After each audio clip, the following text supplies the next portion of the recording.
transformed Denver into a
The game of basketball has been around for over 100 years, and during that passage of time, many developments have happened that have softened up the sport and the competitors involved. In this video, we're traveling back in time, further and further into the past, as the league simultaneously becomes more and more barbaric, to the extent that some of you may find hard to believe. Let's start in somewhat recent history, which is the early 2000s. For most of NBA history, the offensive 3-second violation rule has been in place. But the defensive 3-second violation did not exist until the 2001 to 2002 season. As most of you know, the defensive 3-second violation is when the defender is in the painted area for at least 3 seconds, while not actively guarding an opponent, which will result in a technical free throw for the opposing team. Before the year 2001, NBA centers could simply camp under the basket, providing constant rim protection for their team. But with the new 3-second rule, centers had to be constantly moving in and out of the paint to avoid a violation. Less time being spent in the paint meant that less dunks and layups were being contested at the rim. Pre-2001, there was almost always a big simply waiting in the painted area where he could make it difficult for penetrating players to score. Because of this, players in the 90s were frequently receiving contact when getting close to the basket. But with that being said, even that era could be considered soft when compared to the more barbaric decades before it. So let's go a little further back in time. The year is 1990, and the NBA is coming off of a decade of the bad boy Detroit Pistons mauling opposing teams on a nightly basis. For example, the Pistons famously had the quote Jordan rules, which were essentially specific tactics about how they would defend Michael Jordan. One of those tactics was that whenever he got in the air, they would put him on his butt. These methods were extremely dangerous and could certainly result in injuries for some of the premier players in the league. Strategically, from a defensive standpoint, it made sense why there were so many hard fouls in the 1980s. Because if a hard foul is the same penalty as a soft foul, then you might as well make the most of it as the defender and make them think twice about attacking the basket next time. That's when the league decided to change things in 1990 and made a flagrant foul a 2-shot penalty and possession of the basketball and a potential disqualification. This drastic change to the league's officiating made the game significantly less punishing basically overnight. But even the bad boy Pistons look soft when they're compared to the more grueling eras before them. Let's go further back in time.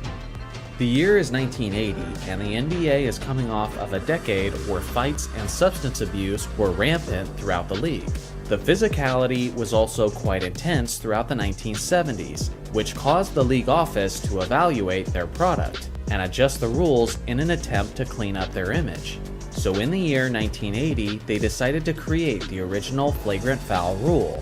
This was not the same as the stricter rule in 1990, but this rule simply defined it as a move that, quote, puts the safety or health of the opposing player at risk.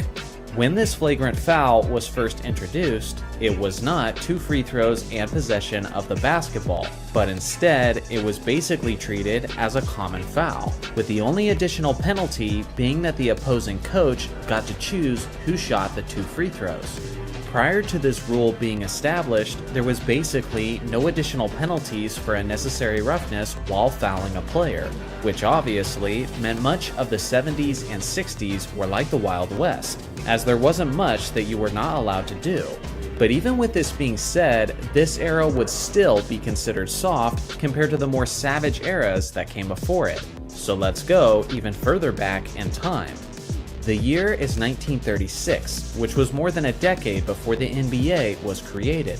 But with that being said, developing basketball leagues were still very prominent in the United States. One of the major developments was the offensive 3-second rule in 1936, which stated that a player couldn't be standing in the offensive key for at least 3 seconds. Without a flagrant foul rule of any sort, and without a penalty for camping under either basket, battling for rebounds was like a chaotic frenzy. Under the rim was basically a crowded war zone on any given night, as players battled for extra opportunities with few interruptions from the referees. Believe it or not, even this wasn't the most brutal era of basketball. To see that, we have to go even further back in time, towards the earliest days of the sport.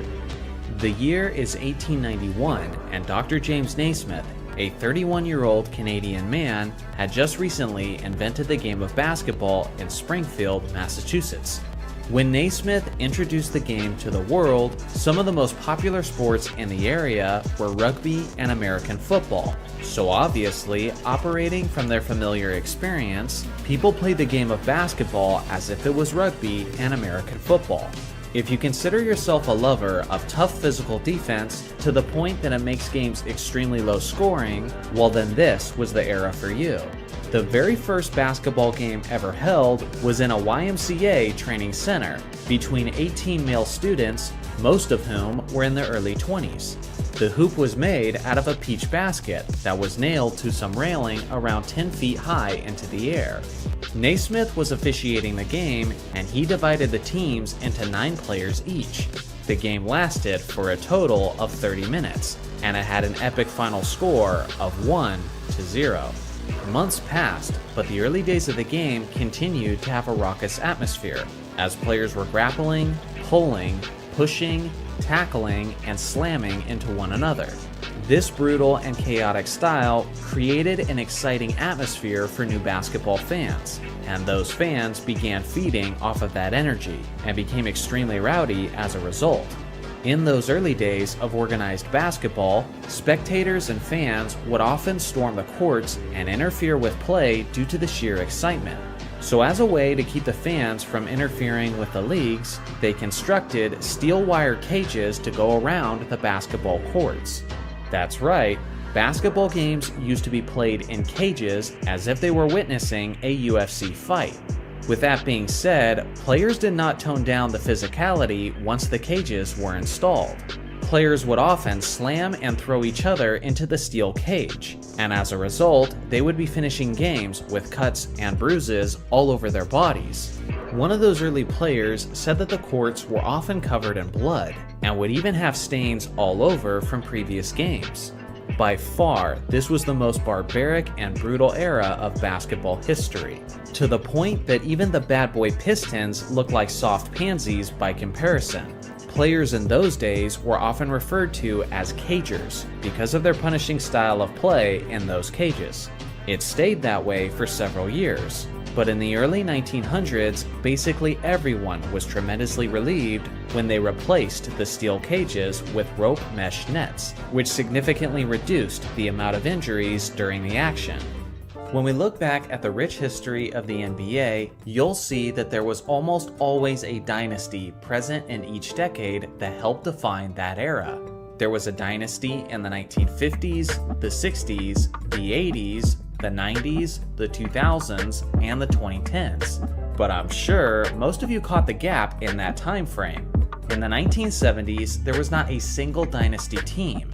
Every single year, there was a different championship winner from the year prior. But just why exactly was this the case? Why couldn't one team establish itself as the clear dominant team of that era? Today, I'll do my best to answer that as we travel roughly a half century into the past. Before we get into the 1970s, you have to understand the era that the NBA was transitioning out of from the 1960s. At the very end of that decade, Bill Russell had reached the end of his career and was then retiring in 1969 as an 11-time NBA champion.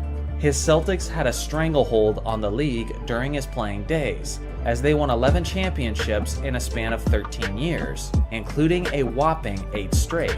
With Russell now finally out of the league, many teams around the NBA saw this as an opportunity to break through and win that evasive NBA championship trophy. The Celtics would obviously take time to acclimate after the giant void that was left by Russell's retirement, but with a young remaining superstar in John Havlicek, it wouldn't take them terribly long to rebuild a title contender once again. For years, the Los Angeles Lakers were the biggest victims of the Celtics' reign over the league.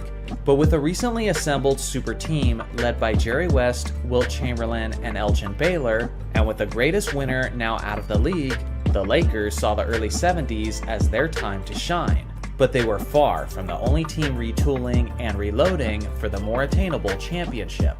Towards the end of the 60s, the New York Knicks acquired the star point guard Walt Frazier, who was blossoming into superstardom right as Russell was making his exit. With the emergence of Frazier, the Knicks now had a fierce superstar tandem of Willis Reed and Walt Frazier, making them perennial contenders for the East title. Then there was the Milwaukee Bucks, who in 1969 drafted simply the greatest college basketball player of all time, Kareem Abdul-Jabbar, who was then known as Lou Alcindor. Just one season after they drafted their franchise center of the future, they acquired the 31-year-old Oscar Robertson, who quickly transformed the Bucks from a mediocre team to an absolute powerhouse. And beyond that, another team was emerging, and that was the Baltimore Bullets. With excellent draft selections in back-to-back seasons, they acquired future Hall of Famers Earl Monroe and Wes Unseld. So basically, after the retirement of Bill Russell, the league quickly turned into a gladiatorial bloodbath, with many serious championship contenders all emerging pretty much simultaneously. This translated to a very competitive start to the decade, with various different winners. In 1970, the New York Knicks defeated the Bullets, the Bucks, and the Lakers on their way to winning the NBA championship, as Reed and Frazier acquired their first rings of their careers. The next season, the Milwaukee Bucks dominated the postseason, going 12-2 through the playoffs, defeating the Lakers and Bullets to secure the championship, which was the first championship rings for Kareem Abdul-Jabbar and Oscar Robertson. To this day, the 1971 Bucks are considered as one of the greatest teams in basketball history. Then it was the Lakers' turn, and in 1972, they found their dominant stride, as they won an NBA record 33 straight regular season games. They also ended that regular season with a 69-13 record, which at the time was the best the league had ever seen. In the playoffs, they defeated the last two champions, the Knicks and the Bucks, as the Lakers won their first championship since the 1950s. Now at this point, the Celtics had re-emerged as serious title contenders, thanks to their superstar tandem of John Havlicek and the recently drafted Dave Cowens, who was being groomed to be the center to carry the torch after Bill Russell. The Celtics went 68-14 throughout the 72-73 regular season. But this was the New York Knicks' year to return to the mountaintop, as they defeated the Bullets, the Celtics, and the Lakers to win the 1973 championship. Then in 1974, Havlicek and Cowens successfully returned the Celtics to the Promised Land, as they defeated the Knicks and the Bucks to secure their first championship since the departure of Bill Russell. Now with this much talent, and with this many teams being capable of being championship winners, you would think that one of them would go on to establish themselves as a dynasty. But that's when the league started to go through a significant transition once again. Wilt Chamberlain retired from the Lakers in 1973, Willis Reed retired from the Knicks in 1974, and Oscar Robertson retired from the Bucks in 1974, which would lead to them missing the playoffs the following season, regardless of the fact that Kareem was clearly the best player in the league. With all of these legendary veterans retiring, this opened up the league for younger and newer championship contenders. This led to Rick Barry and the Golden State Warriors winning the championship in 1975, regardless of the fact that they only won 48 games throughout the regular season. In 1976, the Celtics won the championship again, winning their second title in 3 years, appearing as if they were on the verge of becoming a dynasty. But the thing is, John Havlicek was now in his late 30s, and was on a steady decline as he quickly approached his retirement. Along with that, Kareem Abdul-Jabbar had been traded from the Milwaukee Bucks, because he felt that the Midwest culture didn't fit his needs. The Lakers team that he was traded to was actually a pretty awful rebuilding squad, after the retirements of Jerry West and Wilt Chamberlain. Because of this, Kareem was essentially removed from the championship picture for the foreseeable future, naturally stopping him from being the dynasty leader of the 70s. Later on, everything suddenly got more competitive for everyone in the league, because in August of 1976, the NBA merged together with the ABA League. Essentially, the NBA retained its name while acquiring 4 ABA organizations and the ABA's players across the league. The 4 teams were the New York Nets, the Denver Nuggets, the Indiana Pacers, and the San Antonio Spurs. A perfect example of the tougher competition was the fact that teams like the defending champion Boston Celtics were now getting eliminated from the 1977 playoffs by the Philadelphia 76ers, who were led by a player who was acquired from the ABA, Julius Erving. Although the 76ers did go on to lose in the finals in 7 games to the Portland Trailblazers. The Blazers won the 1977 championship, led by their all-time great center, Bill Walton. But for obvious reasons, this Blazers team didn't go on to become a dynasty, as their franchise-leading Walton went on to have one of the most disastrous strings of career-altering injuries that have ever been seen in sports. With Walton's injuries taking the Blazers out of the picture in 1978, the Washington Bullets finally broke through and won the NBA championship, led by their veteran stars of Wes Unseld, Elvin Hayes, and Bobby Dandridge. The Bullets then tried to repeat in 1979, but they ran into a motivated Seattle Supersonics team for the second straight time in the NBA Finals. But this time, the Sonics were victorious, as they won their only championship in franchise history. And then, in the 1979 NBA Draft, the rivalry of the future took formation, as Magic Johnson and Larry Bird began their rookie seasons in 1979 with the Lakers and Celtics, ushering in the new era and the dynasty teams of the 1980s. So now that we've reviewed the decade on a season-by-season basis, how can we summarize the reasons for a lack of a dynasty? Well, in reality, it was the perfect storm of reasons. To begin the decade, the ultimate winner had retired, sending the dynasty team of the 60s into rebuild mode. The early 70s saw the emergence of many fierce championship contenders, making the prospect of a repeat champion a near impossible outcome. In the mid-70s, veteran superstars on the usual contending teams were retiring left and right, paving the way for new title contenders within the league. The merger in 1976 immediately improved the competition within the league and shook up the power rankings of the NBA as they knew it. Injuries and trades ruined the possibility of all-time great centers becoming dynasty leaders. After the retirements, the trades, the injuries, and the merger, well-balanced and competitive teams alternated championships until the arrival of Magic Johnson and Larry Bird, thus reintroducing dynasties right as the 1980s began. Ultimately, it all makes sense, but with all of the intricate moving pieces creating the perfect storm for a decade of parity, it kind of reveals just why a dynasty-free era is so rare within the NBA. The flop. To many basketball fans, it's one of the most disgusting, vile, and disgraceful displays of unsportsmanlike conduct that we can witness on a frequent basis. Yet we can't deny its competitive advantage and how some have perfected it down to an art form.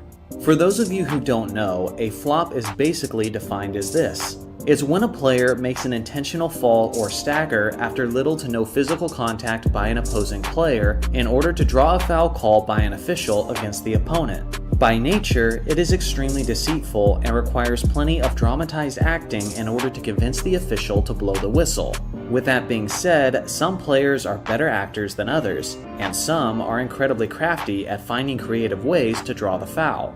Some of these modern players are guys like Chris Paul, LeBron James, Marcus Smart, and of course James Harden, just to name a few. Just a quick history lesson, although flopping is more prevalent now than ever before, it's not a new phenomenon by any means. In fact, flopping in the game of basketball goes as far back as the 1960s, as former Boston Celtic and a 7-time NBA champion Frank Ramsey made it a regular part of his game. It was something he personally admitted to as he spoke about his flopping tendencies from an article in Sports Illustrated that was published in 1963. Not only was Ramsey referred to as the master of deception, but he talked about how he was often booed and heckled by the fans for his obvious acting. Given the fact that Ramsey wasn't really a superstar, and given the fact that he played basketball in the 1960s, unfortunately, there is very little footage available displaying his flopping tendencies. Although it would be nearly impossible to claim who was the first player to attempt the flop, I think it's fair to say that Ramsey was certainly one of the first floppers of NBA history. Like I said before, there wasn't a ton of flopping on a widespread level throughout the league during that era. The 70s and 80s were extremely physical decades of the NBA, and the general mentality of the players was much more focused on presenting a tougher image. Not every player shared that mindset though, as some players weren't shy about selling a bit of their integrity for the sake of a blown whistle.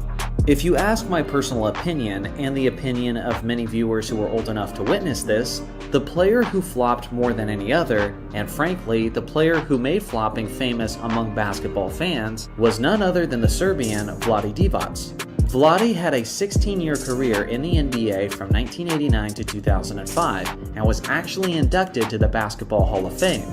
He averaged nearly 12 points and 8 rebounds over the course of his career and was selected to one All-Star team in 2001.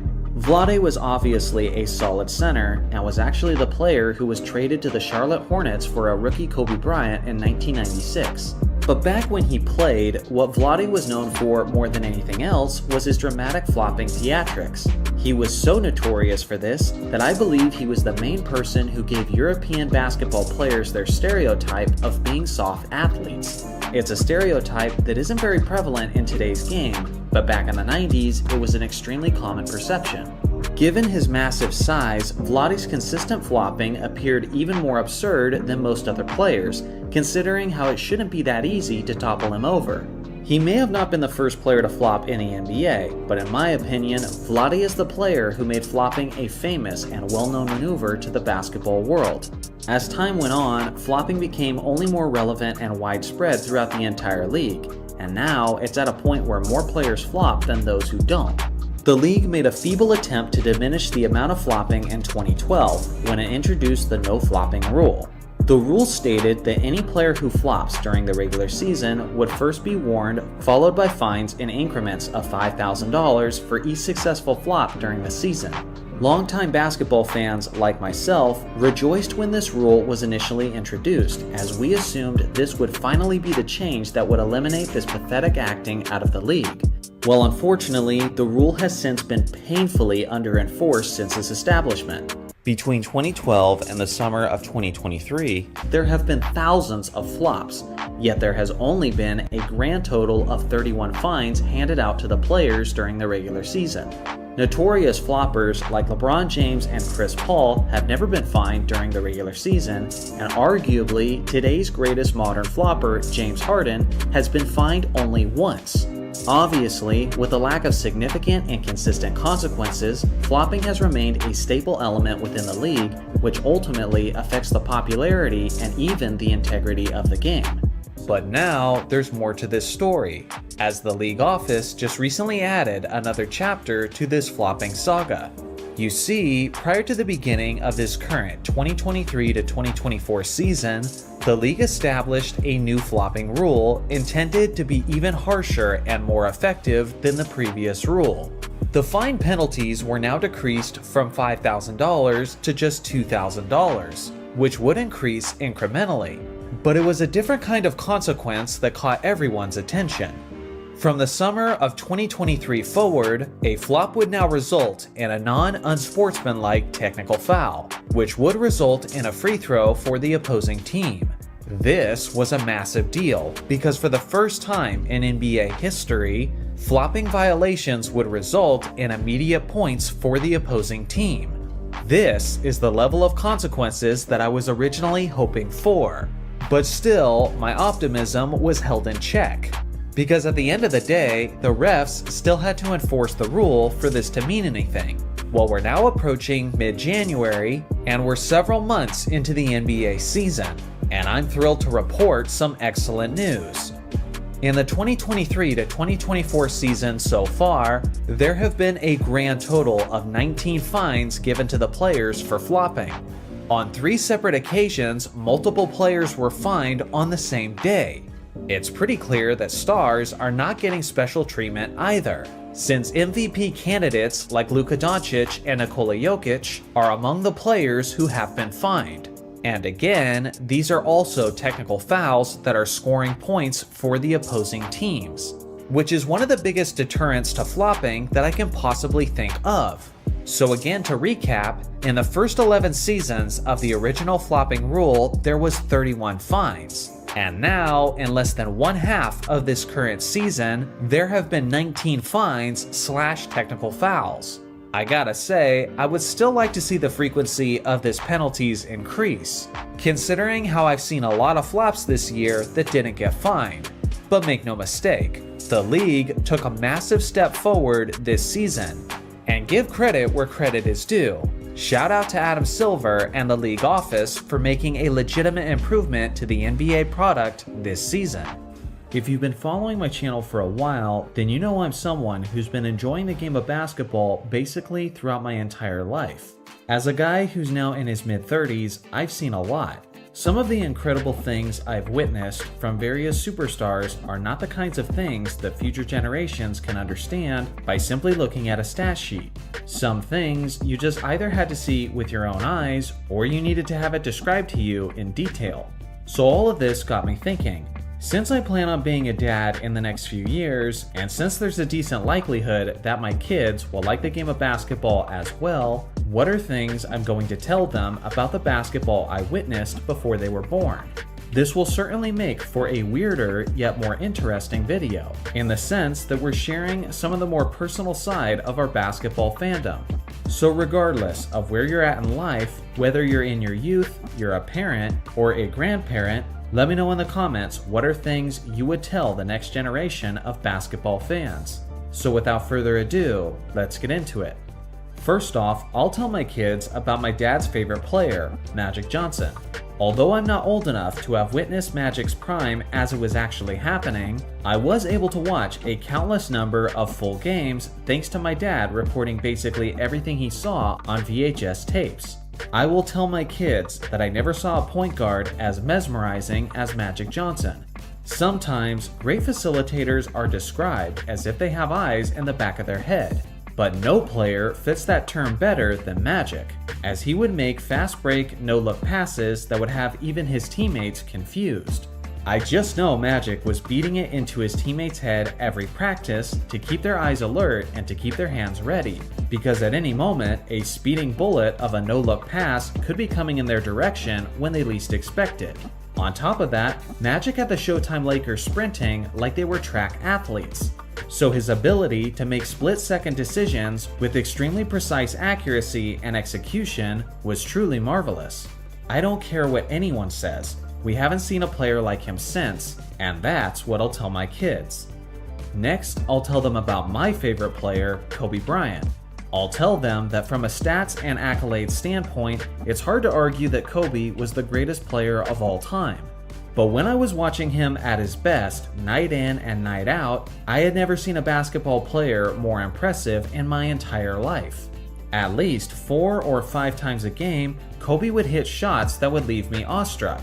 It didn't matter if he was off balance, if he was 40 feet away, if he was double teamed, or if he was falling out of bounds. Every single shot was within his range, and it got to the point that I expected every shot to go in, and was somewhat surprised when it didn't. Before or since, I've never seen anyone else who could regularly make bad shots look like good shots. Which leads me to my next story. I will tell them that the closest player to Kobe when it comes to difficult shot making was Steph Curry.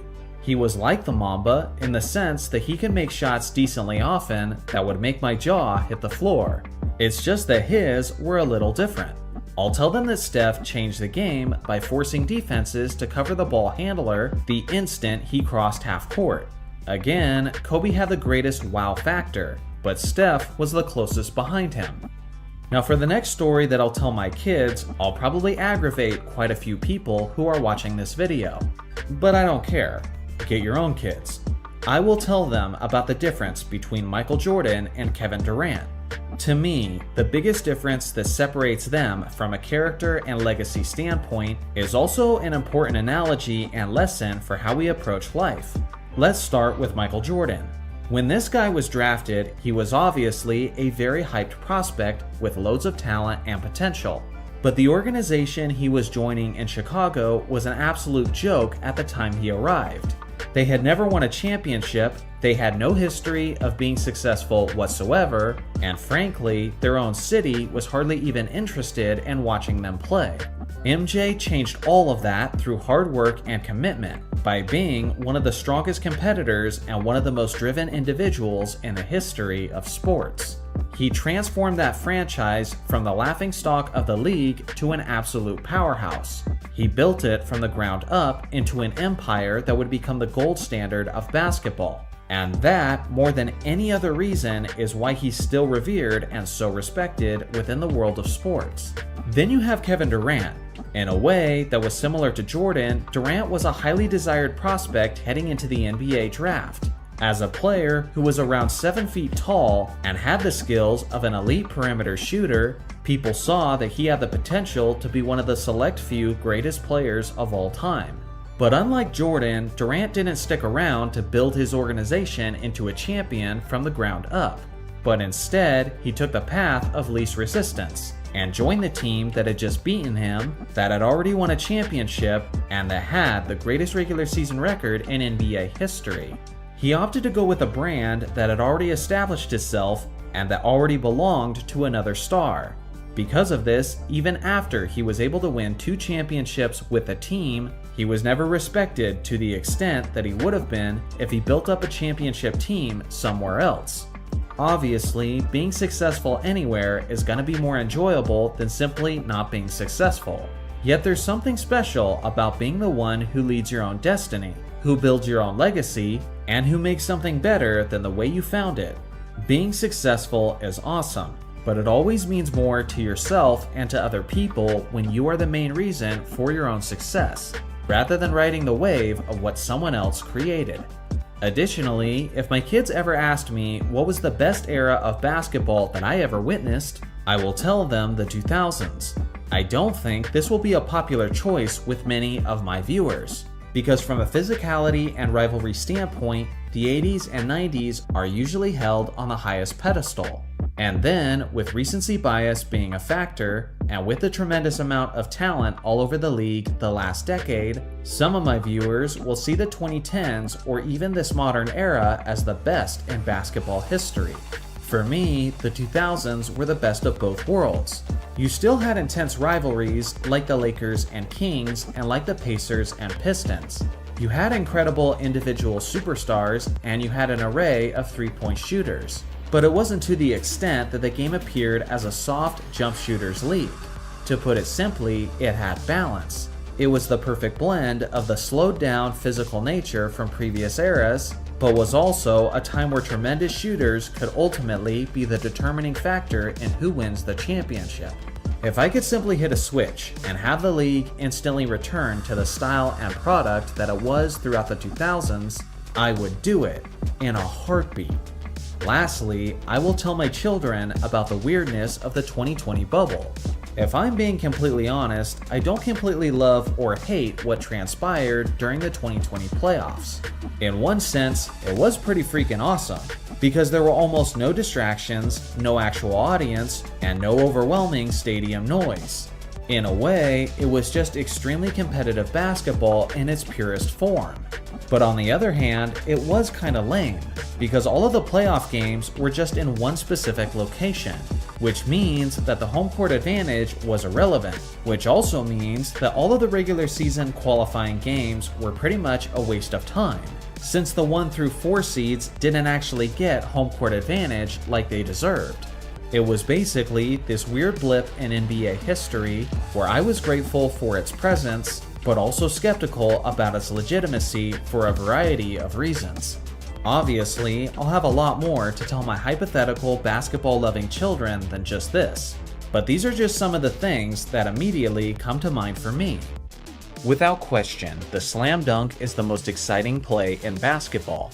But as much as fans love it in the modern game, its history is a bit more layered than some people realize. In 1936, a 6'7" Olympian player by the name of Joe Fortenberry accomplished what is believed to be the first dunk in professional basketball history. This occurred in gold medalist. Unfortunately, at the time, people viewed dunking as a disrespectful gesture to opposing teams that was worthy of retaliation. According to the legendary Lakers center George Mikan, players would typically dunk in practice, but would do layups in the actual games as a sign of respect. Satch Sanders played for the Boston Celtics in the 1960s, and he said, in the old days, defenders would run under you when you were in the air, trying to take people out of games so that they couldn't play. It was an unwritten rule. For decades, dunking was viewed in a mostly negative light. In 1967, high school and college players were banned from slamming the ball through the hoop. It is believed that this rule on dunking was due to the seemingly unfair dominance of the 7-foot 2-inch Lew Alcindor, who would eventually be known as Kareem Abdul-Jabbar. Due to this, the rule is commonly referred to as the Lew Alcindor rule. This ban continued to be in place from 1967 to 1976. In 1976, the American Basketball Association hosted the first ever professional slam dunk contest, which was held during the halftime of their All-Star game. The contest was won by the man known as Dr. J, Julius Erving, which was thanks mostly to his iconic dunk from the free throw line, which is a dunk that would eventually become even more famous with the additions by Michael Jordan. Thanks to this memorable evening in the ABA, the slam dunk didn't just become accepted again, but it essentially became cool overnight. In 1984, the NBA held its first official dunk contest, and one of the contestants was the 6'9" Orlando Woolridge of the Chicago Bulls. Although he's not usually remembered for it, Orlando achieved the first ever East Bay Slam in dunk contest history. It had a somewhat underwhelming response from the crowd, and earned a score of 48. In 1994, J.R. Ryder made the first East Bay dunk in the dunk contest since Orlando Woolridge did it 10 years earlier. Charles Barkley described it as possibly the greatest dunk that he's ever seen. In 1997, a rookie Kobe Bryant won the slam dunk contest with his own East Bay dunk. The thing is, that contest overall was poorly received, and is considered by many as the worst dunk contest in NBA history. Due to this, the dunk contest was put on hiatus, and in the 1998 All-Star Weekend, the contest was replaced by the WNBA/NBA two-ball contest. The slam dunk contest wouldn't appear in the 1999 season either, due to the NBA lockout. In the year 2000, the NBA's dunk contest made its triumphant return, as Vince Carter put on a show and won the competition in convincing fashion. Later that summer, Vince Carter participated in the Summer Olympics as a member of Team USA. In a game against France, he famously achieved the quote dunk of death, where he jumped clear over the 7'2" Frederick Weiss to complete the slam.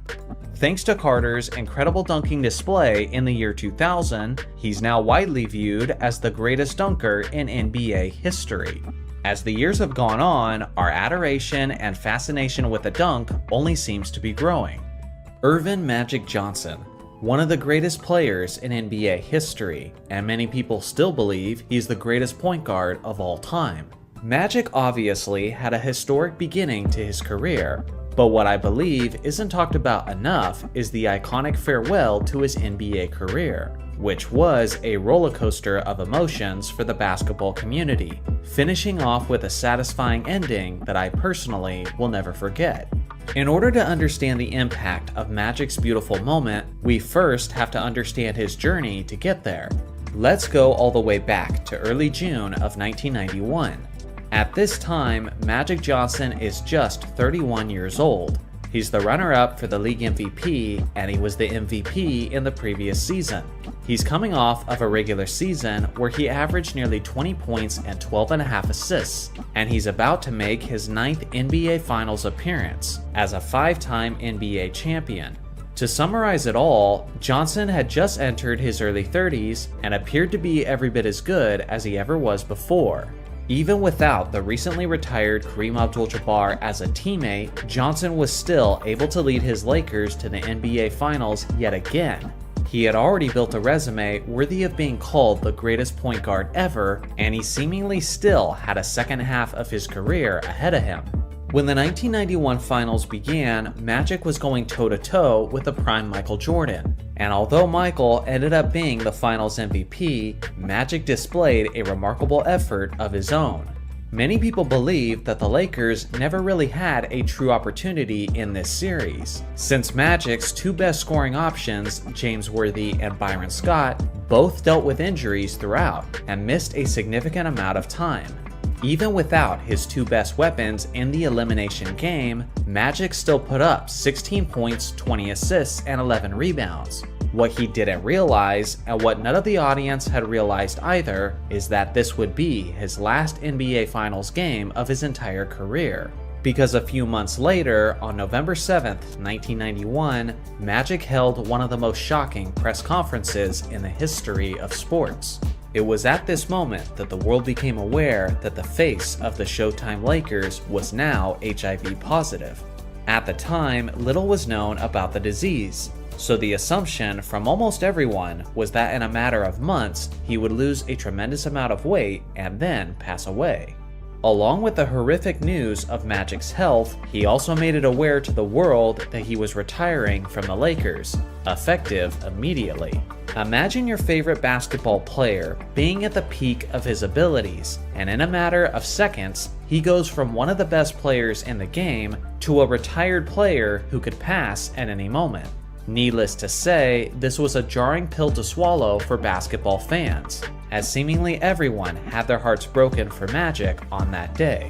Over the next several months and years, people would begin to learn a lot about living with HIV and the various details, like how it's transmitted and who's at risk. But many were still scared about the idea of being in contact with someone who had it. Then, in February of 1992, things got really interesting for Johnson and the basketball world.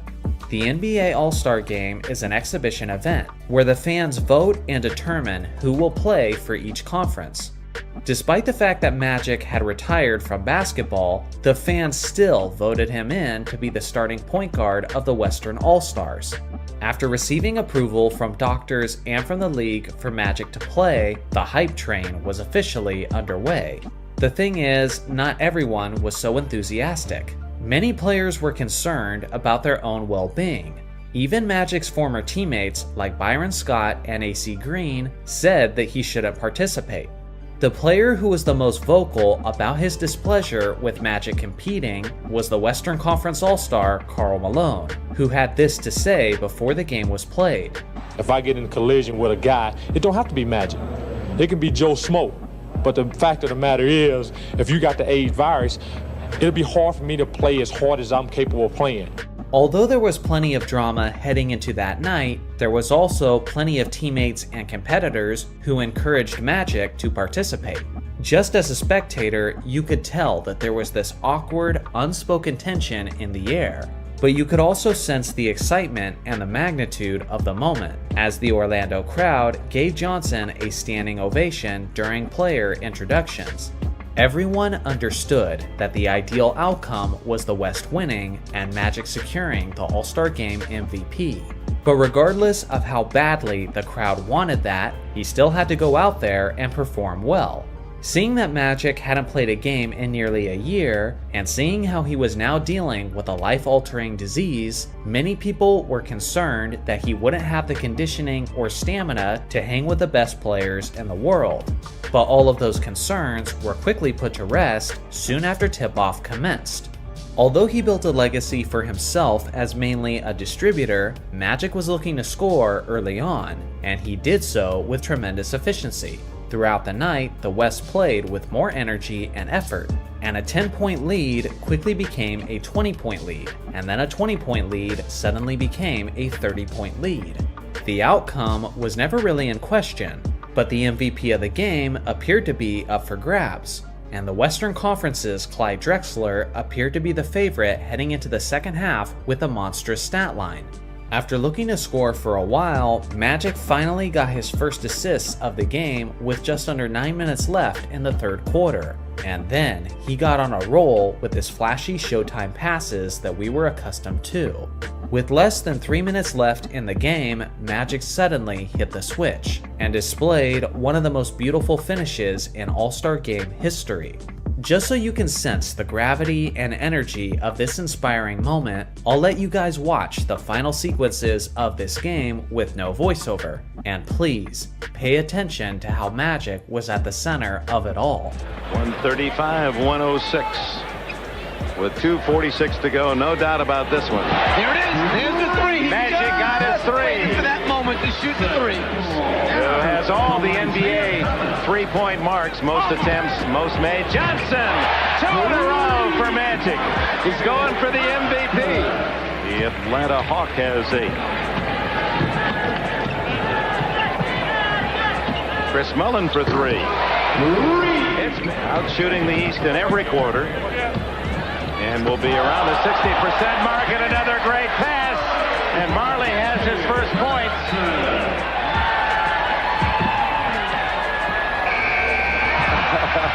Magic raises this. Well, this is a mismatch, and Magic would be the first to admit it. Michael Kind. And that's 2, Magic said. Bring the next one on. 6, 5, three-pointer. Yes! Oh, my!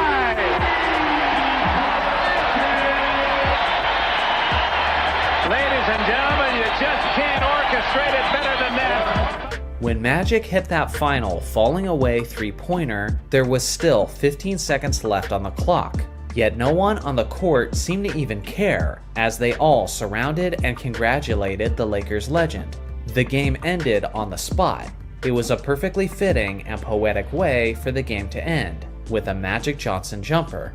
Any question of who was the game's MVP now had an obvious answer, as Magic finished the game with 25 points, 9 assists, 5 rebounds, and 2 steals on 75% shooting. What started as a somewhat dramatic and awkward event ended up as one of the most uniting and inspiring conclusions in the history of sports. At the time, everyone believed that this was the last NBA game that he would ever participate in. And up until Kobe's farewell game in 2016, this exhibition contest stood alone as the most incredible farewell game by a Los Angeles Laker. Amazingly, over 3 decades later, Magic is still going, with the same smile and with the same enthusiasm that he was famous for. He's known as the captain, Kareem Abdul-Jabbar. For many years, he was the NBA's all-time leading scorer. And before Michael Jordan won his 6 championships, most people considered Kareem as the greatest player in basketball history. To this day, some still do. Heading into the 1988-89 NBA season, Kareem was 41 years old. He was a 6-time league MVP, a 6-time NBA champion, and a 2-time Finals MVP. Alongside of Magic Johnson and James Worthy, Kareem and the Lakers were looking for their 3rd straight title. It was an extra emotional time in Los Angeles though, because Kareem had announced that this would be his last season in the NBA long before the regular season had concluded. With this in mind, the Lakers were motivated to win the championship yet again for their star center, sending him out on a high note and delivering a storybook ending. But now we fast forward in time. In June of 1989, the NBA Finals were about to take place between the Los Angeles Lakers and the Detroit Pistons. At first glance, it seemed like a colossal battle between 2 dynastic teams, but to understand the shocking results of this series, context is needed. The Detroit Pistons were a strong team who had finished the regular season with a 63-19 record. The team was rich in talent with veterans like Isaiah Thomas, Joe Dumars, Bill Laimbeer, Mark Aguirre, Dennis Rodman, and Vinnie Johnson. They had an all-time great defense and one of the deepest rosters the NBA had ever seen. All of this team was incredibly talented and appeared on paper as if they were championship ready, but the Pistons were yet to prove it in the postseason, and many were skeptical about their abilities to dethrone the defending champions. Just 1 year earlier, the same 2 teams met in the 1988 NBA Finals, and after a long, hard-fought 7-game series, the Lakers had come out on top, like they had many times throughout the 1980s. The Los Angeles Lakers were heading into the '89 finals as the defending back-to-back NBA champions, who were seeking the NBA's first three-peat since the 1960s. All of the momentum was clearly on the Lakers' side. The 1987 and 1988 Los Angeles Lakers are still recognized even to this day among the greatest teams in NBA history. The Lakers had begun the decade with a championship and were looking to finish off the decade with their third straight championship and sixth championship in the 80s. They seemed poised to do it too. Magic Johnson was arguably the NBA's best player at the time and led the Lakers to have the best offense in the NBA that season, while securing the League MVP award. He was accompanied by his usual Hall of Fame supporting cast, like James Worthy, who was in the prime of his career and was coming off of last year's Finals MVP award. And of course, he also had Kareem Abdul-Jabbar, that would be retiring at the end of the season. So the still productive captain of the Los Angeles Lakers was anticipating a fairy tale ending for his career, securing a legendary 7th NBA championship ring as he rode off into the sunset. The story of the season appeared to be indicating that destiny was in fact on the Lakers' side. Not only was the narrative supporting the Lakers, but so was the eye test.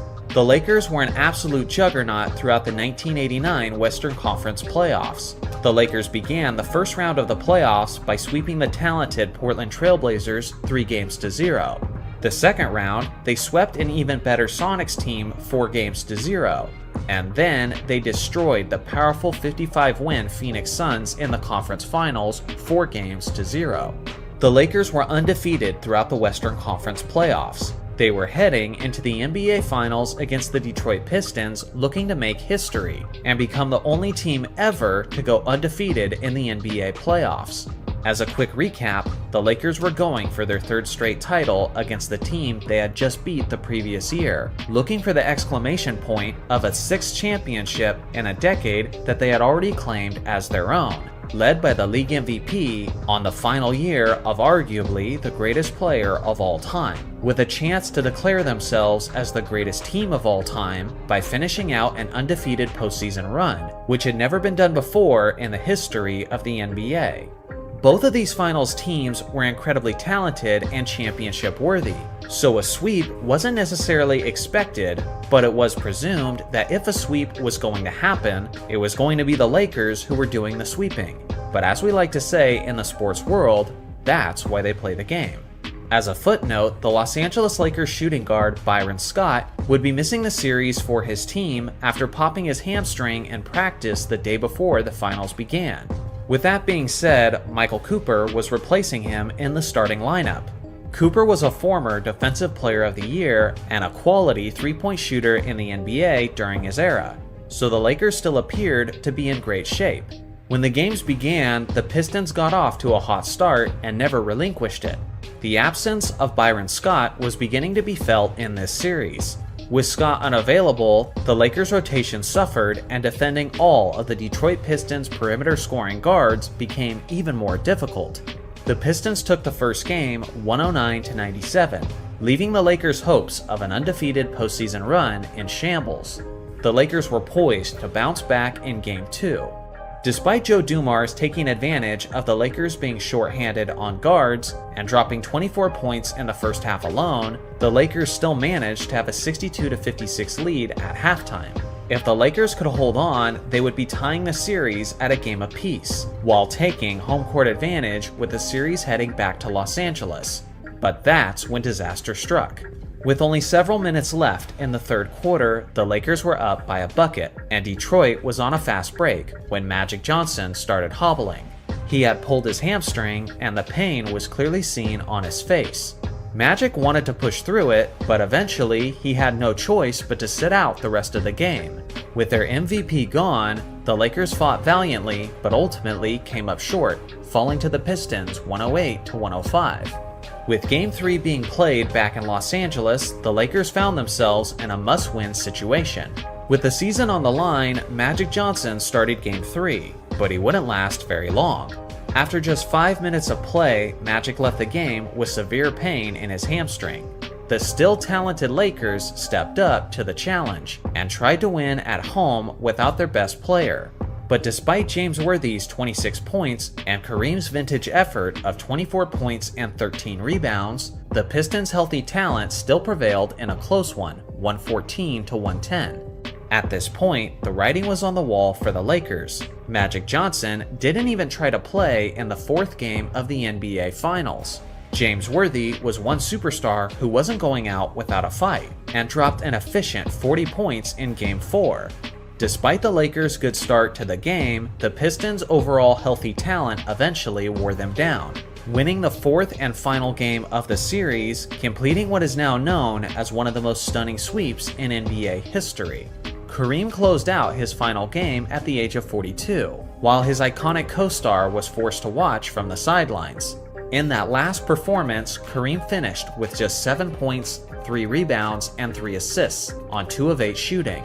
Ultimately, it's not the worst way for a legend to end his career, but considering how things deteriorated in the NBA Finals and how the Lakers won the championship just a year prior, Kareem went down as another example of a player calling it quits just a little later than what would have been ideal. The NBA playoffs are about to begin, and needless to say, this is the most significant and crucial time of the basketball season. Simply put, NBA legacies are defined by what you accomplish on the game's biggest stage. Numerous players have had strong, established reputations heading into the postseason, just for him to then completely redefine the way he's perceived thanks to his performance in the playoffs. Within the span of the next couple months, some of these modern superstars will not be perceived as we currently see them today. Whether it's fair or not, this is the stage that defines the greats and the not-so-greats.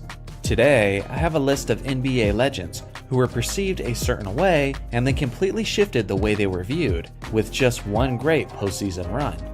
First off, Dirk Nowitzki in 2011. Up until this legendary championship by the Dallas Mavericks, Dirk was basically completely defined by his postseason failures. For a while, people were referring to him and the Mavericks as Dirk Nowitzki and the Alice Mavericks, due to the lack of D in their game. Even his lone MVP was marred by disappointment, as his first-seeded 67-win Mavericks were eliminated in the first round of the 2007 playoffs by the 8th-seeded Warriors. It was arguably the greatest first-round upset in playoff history. Just the year prior, Dirk and the Mavs were up 2-0 in the NBA Finals over the Miami Heat, just to then choke it away by losing the next 4 games straight. Although those two instances are massive examples of Dirk being a disappointment, it was far from the only times. In the last 11 seasons before the 2011 postseason, the Mavericks had won at least 50 games, and 3 of those were 60-win seasons, yet throughout that time, they failed to win a single championship. The narrative was firmly established that Nowitzki was a choker, and although the Mavericks always won plenty of games, pretty much everyone recognized them as fool's gold. Then, in one postseason run, everything changed for Nowitzki. He and the rest of the Mavericks defeated the highly favored Big Three Miami Heat in the NBA Finals in 6 games. Seemingly everyone had forgotten his struggles leading up to that moment, as everyone was focusing on LeBron's failures that finals. Dirk established himself as an NBA champion and as an undisputed NBA legend overnight, and since then, hardly anyone ever brings up his struggles prior to that postseason. Jerry West in 1972. West is remembered as one of the greatest players in NBA history, and even earned the nickname Mr. Clutch. But for a time, winning and clutch performances were not a thing that was defining his legacy. For a while, it was the fact that he had never won an NBA championship. Between 1962 and 1970, West made it to the NBA Finals a whopping 7 times. Yet tragically, his Lakers were eliminated all 7 times straight. It was something that haunted him and kept him from sleeping at night. He had firmly established the narrative that he was the greatest loser to ever play basketball. That was until his title run in 1972. Although West was never able to get past the Celtics, they didn't have to in the 71-72 season. It wasn't even his best postseason run, and he wasn't even named the Finals MVP after they defeated the Knicks. But it didn't matter. West was now an NBA champion, and can then be known as Mr. Clutch, regardless of the fact that he had just recently lost 7 straight finals. LeBron James in 2016. Before LeBron had led his Cavs to beat the 73-9 Golden State Warriors, his legacy wasn't nearly what it is today. At the time, he had only won 2 championship rings, which many people believe he won by taking the easy road with a super team in Miami. Up to this point, people believed that all of his rings were attained by riding high as the massive favorite. Furthermore, his historically awful performances in the 2011 finals were still very present in people's minds. But as disappointing as that series was, it wasn't enough to overshadow what he did in 2016. He led his Cavs to come back from a 3-1 deficit to beat the juggernaut Warriors, as James led every player over the course of the series in points, assists, rebounds, blocks, and steals. Overnight, he went from a known frontrunner to the man who achieved the greatest upset in professional basketball history. Michael Jordan in 1991. Leading up to the 1991 playoffs, MJ was probably seen as the best player in the game. Yet regardless of that fact, many people believed that he had a fatal flaw in his game that would keep him from winning an NBA championship. He was just too selfish. Up to that point, the narrative was that scoring leaders don't win championships, but team leaders do. And can you blame them? In the 60s, Wilt did all the scoring, but Bill won the championships. In the 80s, neither Bird or Magic won a single scoring title, but they won almost all of the rings in that era. This wasn't just a perception of the time, but a historical fact, considering how since the NBA merger, not a single scoring champion had won the NBA championship. MJ was on a streak of 5 scoring titles, so his individual talent wasn't in question, but his legacy was. Fittingly, Jordan was matched up against Magic Johnson in the 1991 NBA Finals, who many people viewed as the ultimate team player and leader. Obviously, you know how this played out. Jordan and the Bulls won the championship in 5 games, and he did it while leading all players in scoring. Not only did people immediately start to view Michael Jordan differently, but he destroyed the entire belief system that a scoring champion can also be an NBA champion. Simply put, he broke the mold. These are just some of the players who had their legacies change seemingly overnight based on their performances in the playoffs. Makes you wonder which NBA stars will be changing their legacies and reputation in these current NBA playoffs. Guess we'll just have to wait and find out. When we take a moment to look back at the greats of the game, we notice several pillars of the sport who were able to achieve things that seem almost impossible by today's standards, like Wilt Chamberlain's 100-point game, his 50 points per game average, and even his mind-blowing quintuple-double. But one area that stands out specifically was the way these giants of the game were able to dominate the boards to an extent that is difficult to comprehend. Wilt Chamberlain once had a streak of 12 seasons where he averaged at least 20 rebounds per game, while Bill Russell had a streak of 10 seasons with at least 20 rebounds per game. Since the late 1960s, no one else has averaged 20 rebounds per game. Not Dennis Rodman, not Moses Malone, not Andre Drummond or Dwight Howard. Absolutely no one. Wilt once got 55 rebounds in a single game, and no one in the last 50 years plus has ever got as many as 40 rebounds. Russell once got 40 rebounds in a deciding 7th game of the NBA Finals. The NBA record for the most rebounds in a single season is by Chamberlain in 1961, when he pulled down a total of 2,149 rebounds. He also owns the 2nd spot, the 3rd, the 4th, 5th, 6th, and 7th spot on that list. Between Russell and Chamberlain combined, they own 19 of the top 20 spots on the NBA's all-time rebounds list. I think you guys get the point. Chamberlain and Russell dominated the boards to an extent that made them seem like demigods, and comparing other great rebounders of the game to them seems laughable to even suggest. But just why exactly were these two legendary rebounders so broken? Was it all about their skills and talent alone? Or was there other key contributing factors that elevated them to astronomical heights? Today, I'll do my best to answer that as we analyze the players, the eras, and the rules that could have played a factor in this scenario. First off, let's take a look at the attributes of the two players who had a stranglehold on rebounding, Chamberlain and Russell. Not only were these two players massive, Chamberlain standing at 7 foot 1 inches tall and Russell at 6'10", but they were both insanely athletic, even by modern big man standards. Both Chamberlain and Russell competed as track and field athletes in college. Not only did they compete, but they were both elite in this area, especially when it comes to the high jump competition. At the University of Kansas, Wilt won the Big 8 championship a total of 3 times, reaching upwards of 50 inches on the high jump. As incredible as his leaping ability was, Russell's may have been even more impressive, as in 1956, Russell was ranked as the second highest leaper in the United States, and as the 7th highest leaper in the entire world. During the West Coast relays, Russell even went as far as tying the famous Olympian Charlie Dumas. Dumas later went on to win the gold medal and be crowned as the greatest leaper in the entire world. So now that we've established their size and athleticism, let's delve into some of the perceptions of their NBA competition. Many modern basketball fans often criticize the competition of that era, claiming that players like Bill Russell and Wilt Chamberlain took advantage of the undersized competition. Let me put this as frankly as I can. This is completely and utterly false. It's a common misconception based on low information fans who perpetuate this narrative, mostly due to their lack of research. The average height of an NBA player in 2022 is 6 foot 6 inches tall. The average height of the NBA player in 1962 is 6 foot 5 inches tall.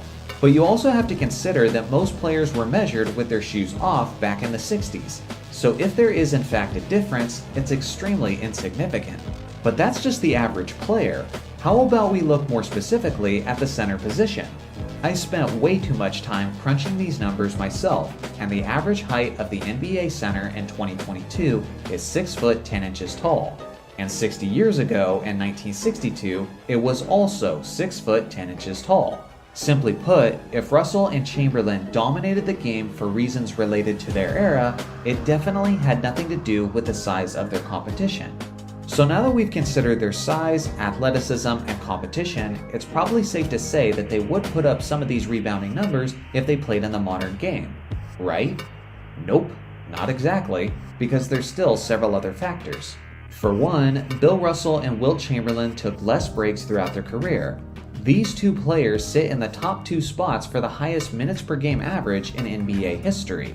Wilt with a career average of 45.8 minutes and Bill at 42.3 minutes. To put that in perspective, the current 2022 leader in minutes per game is Fred VanVleet, and he's only playing 38.6 minutes a night. When Wilt averaged 25.7 rebounds in 1962, he played every single minute he possibly could have, as he averaged 48.5 minutes per game that season. Obviously, more time on the court is going to boost your numbers all around, but it's also worth appreciating the amount of stamina and dedication that it takes to be on the floor for that long, especially on a night-to-night basis. If everyone could do it while remaining healthy and effective, then every great player would. Russell and Chamberlain are just the 2 guys who could actually pull that off.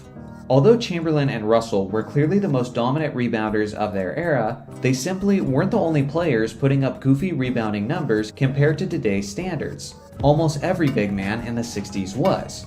Of the highest rebound seasons in NBA history, the top 25 spots are all owned by players who played in the 1960s.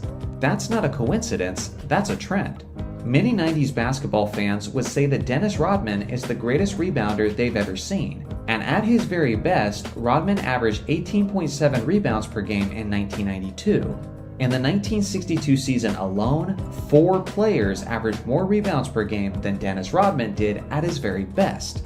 The general rebounding numbers were significantly higher for centers in the 1960s, and there's several reasons for this. For one, the three-point line did not exist yet. Some of you hoopers have heard your coach say this term: long shots equals long rebounds. Due to the basketball hitting the iron harder when it's a shot from a greater distance, more rebounds are being acquired at the perimeter, which is a big reason why you're seeing many guards average much more rebounds than the position usually averaged in years past. Russell and Chamberlain basically never had to deal with these perimeter rebounds, since the three-point line did not exist in the years they played. With a lack of the three-point line, more shots were taken close to the basket, which meant more rebounds were easily within their reach. This isn't just pertaining to Russell and Wilt, but it naturally boosted the rebounding totals of the center position as a whole. Second is the fact that the pace of play was much faster in the 1960s, which means more possessions, which equals more shot attempts, which also means more opportunities to get rebounds. Just how impactful was that pace of play? Well, consider this stat. In this current 2022 season, teams are averaging 88 shot attempts per game, and in 1962, teams were averaging 107.7 shot attempts per game. That's for each team in the game, which means that each basketball game in the 1960s had nearly 40 more shots taken each night compared to what modern fans are used to.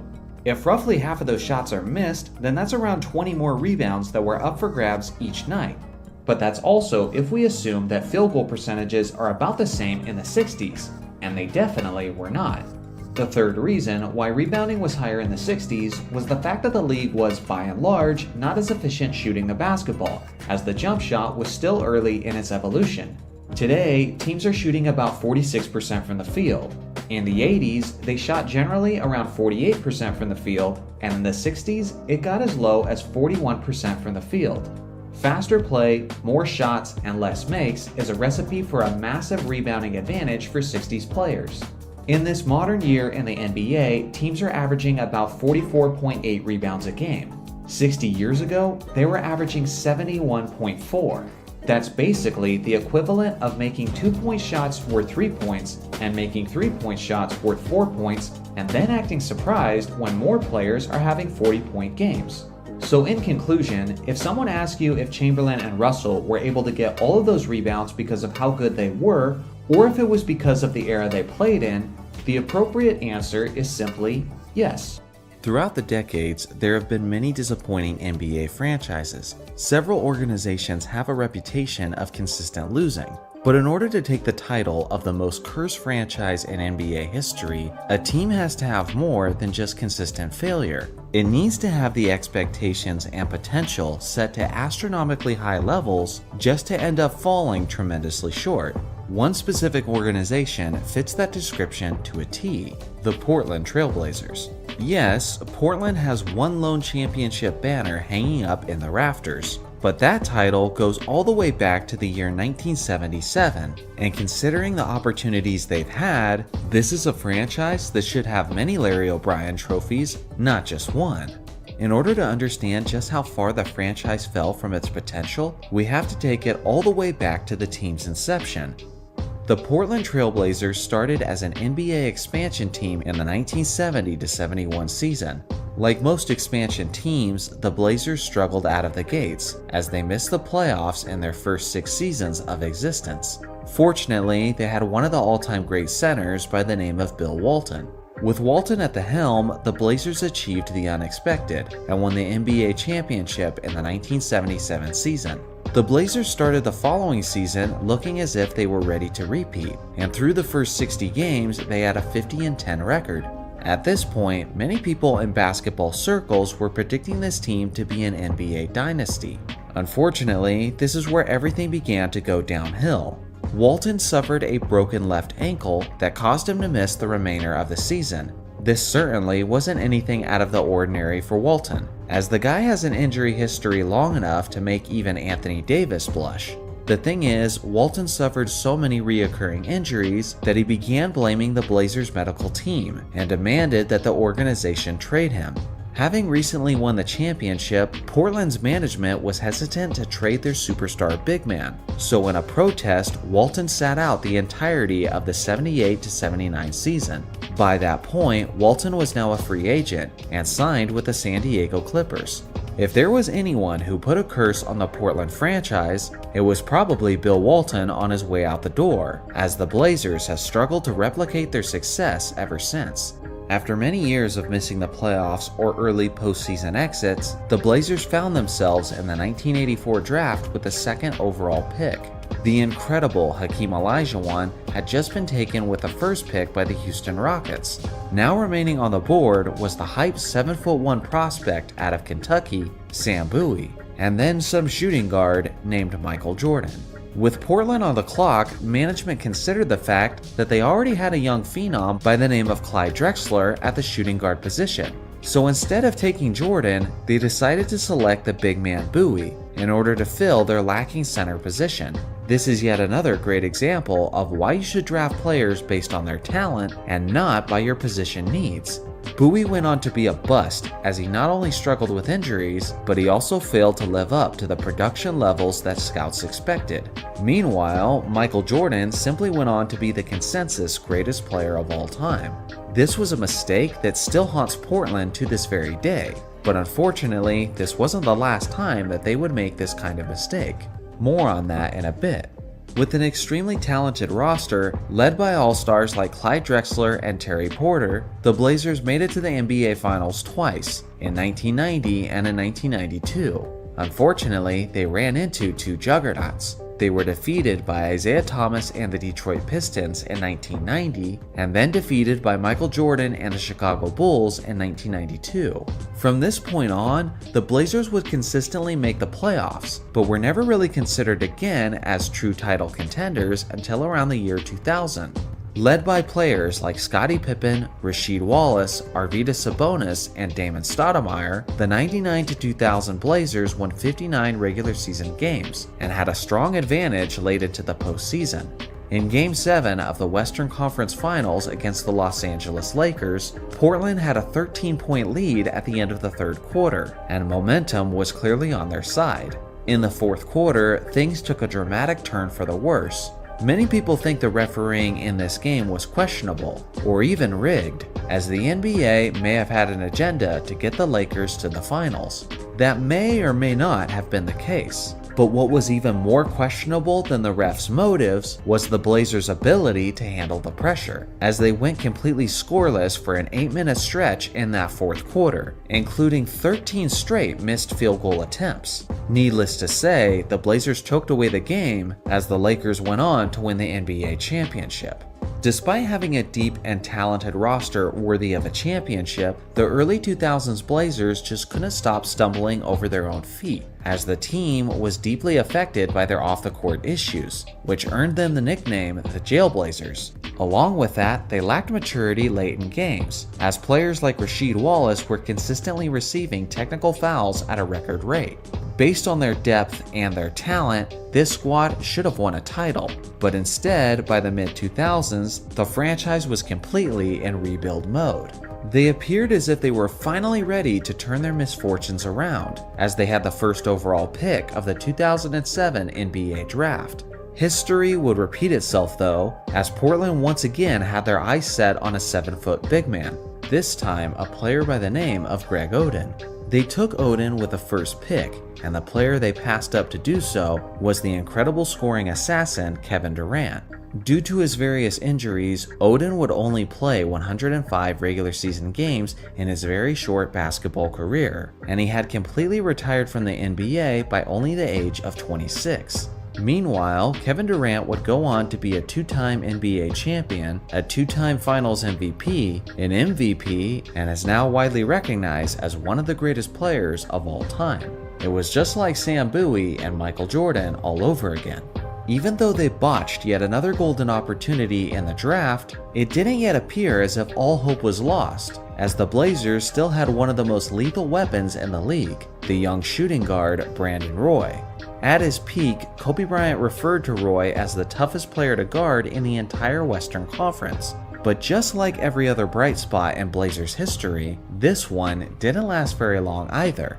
After making 3 straight All-Star teams, Roy's knees had deteriorated to such an extreme extent that he no longer had any cartilage between the bones. By the time he was 26 years old, he had played his final game with the Portland Trailblazers. Here's the thing. As I mentioned earlier in this video, the Blazers are the most cursed franchise in the league, not necessarily because of how bad they are, but because of how promising they appear to be time and time again, just to end up leaving their fan base incredibly disappointed. And here's a stat that perfectly sums that up. From 1983 to 2003, the Blazers went to the playoffs for an impressive 21 consecutive seasons, and yet never won a single championship during that stretch. That's the longest streak of playoff berths without a championship in NBA history. To put that in perspective, the Spurs had a streak of 22 seasons where they made the playoffs and they won 5 championships in that stretch. The Celtics had a streak of 19 seasons and won 11 championships, and the Lakers had a streak of 17 seasons and won 5 championships. That pretty much sums up the Portland Trailblazers as an organization.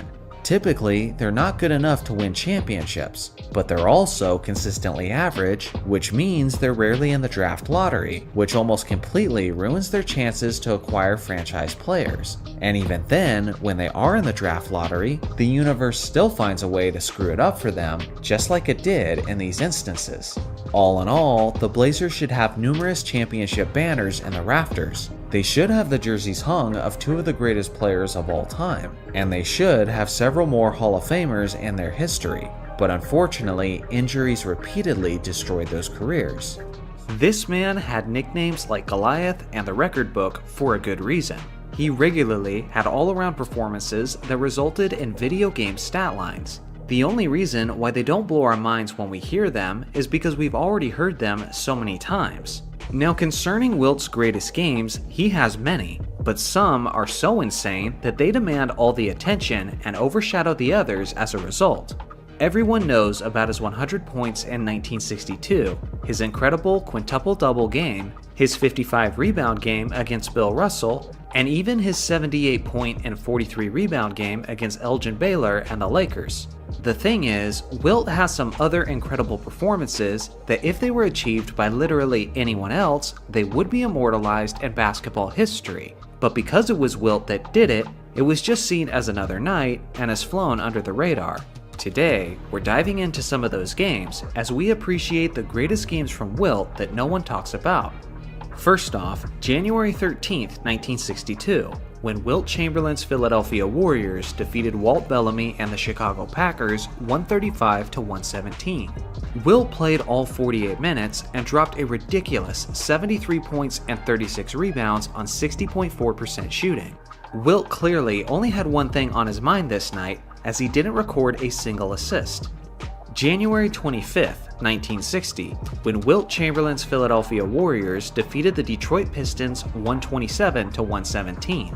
This was Chamberlain's rookie season, and he was still in his early 20s. But despite being the new kid on the block, he still dominated on a historic level, with 58 points, 42 rebounds, and 4 assists on 58.5% shooting. His 58 points is still the most points ever scored by a rookie in a single game, and his 42 rebounds is also the most by a rookie, with the exception of 3 other nights that eclipsed this total during that same rookie season. On February 9th, 1969, Wilt Chamberlain's Los Angeles Lakers defeated the Phoenix Suns as he poured in 66 points, 27 rebounds, and 4 assists. Incredibly, he made 29 out of his 35 shots, which is a field goal percentage of 82.9%. In terms of field goal percentage, this is still the most efficient scoring performance in NBA history by a player with at least 60 points. This remarkable performance came pretty late in his career, as it was not only his last 60-point game, but it was even his last 50-point game that he would ever have. On February 2nd, 1968, Wilt's 76ers defeated the Detroit Pistons 131-121, and he didn't just have a triple-double on this night, but he actually got 2 triple-doubles worth in the same game, as he put up 22 points, 25 rebounds, and 21 assists on 69.2% shooting. To this day, Wilt and Russell Westbrook are the only 2 players in league history to achieve the 20-20-20 triple-double. March 31st, 1967, Wilt's 76ers defeated Bill Russell and the Celtics in Game 1 of the Eastern Division Finals, 127-113. Bill Russell is commonly known for outshining Wilt Chamberlain in the postseason, but this was certainly not the case in 1967, as Wilt dropped an unofficial quadruple-double of 24 points, 32 rebounds, 13 assists, and 12 block shots on 69.2% shooting. His 12 block shots were tracked by the respected Harvey Pollack, years before the league made blocks an official stat.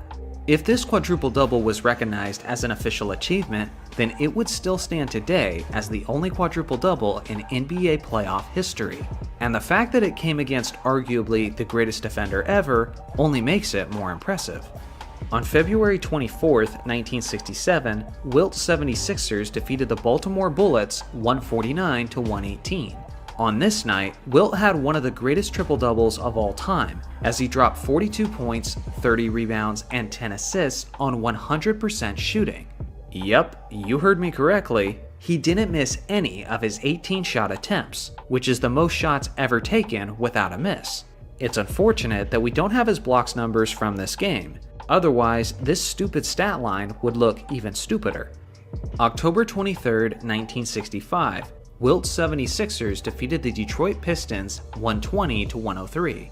It was another insanely efficient night for Wilt, as he unofficially dropped 53 points, 21 rebounds, 2 assists, and 15 blocks on 84% shooting.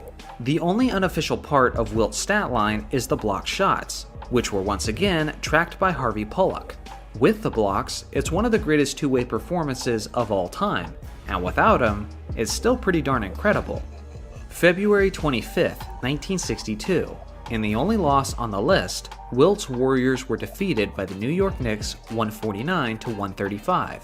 On this evening, Chamberlain put up 67 points, 21 rebounds, and 1 assist on 65.8% shooting.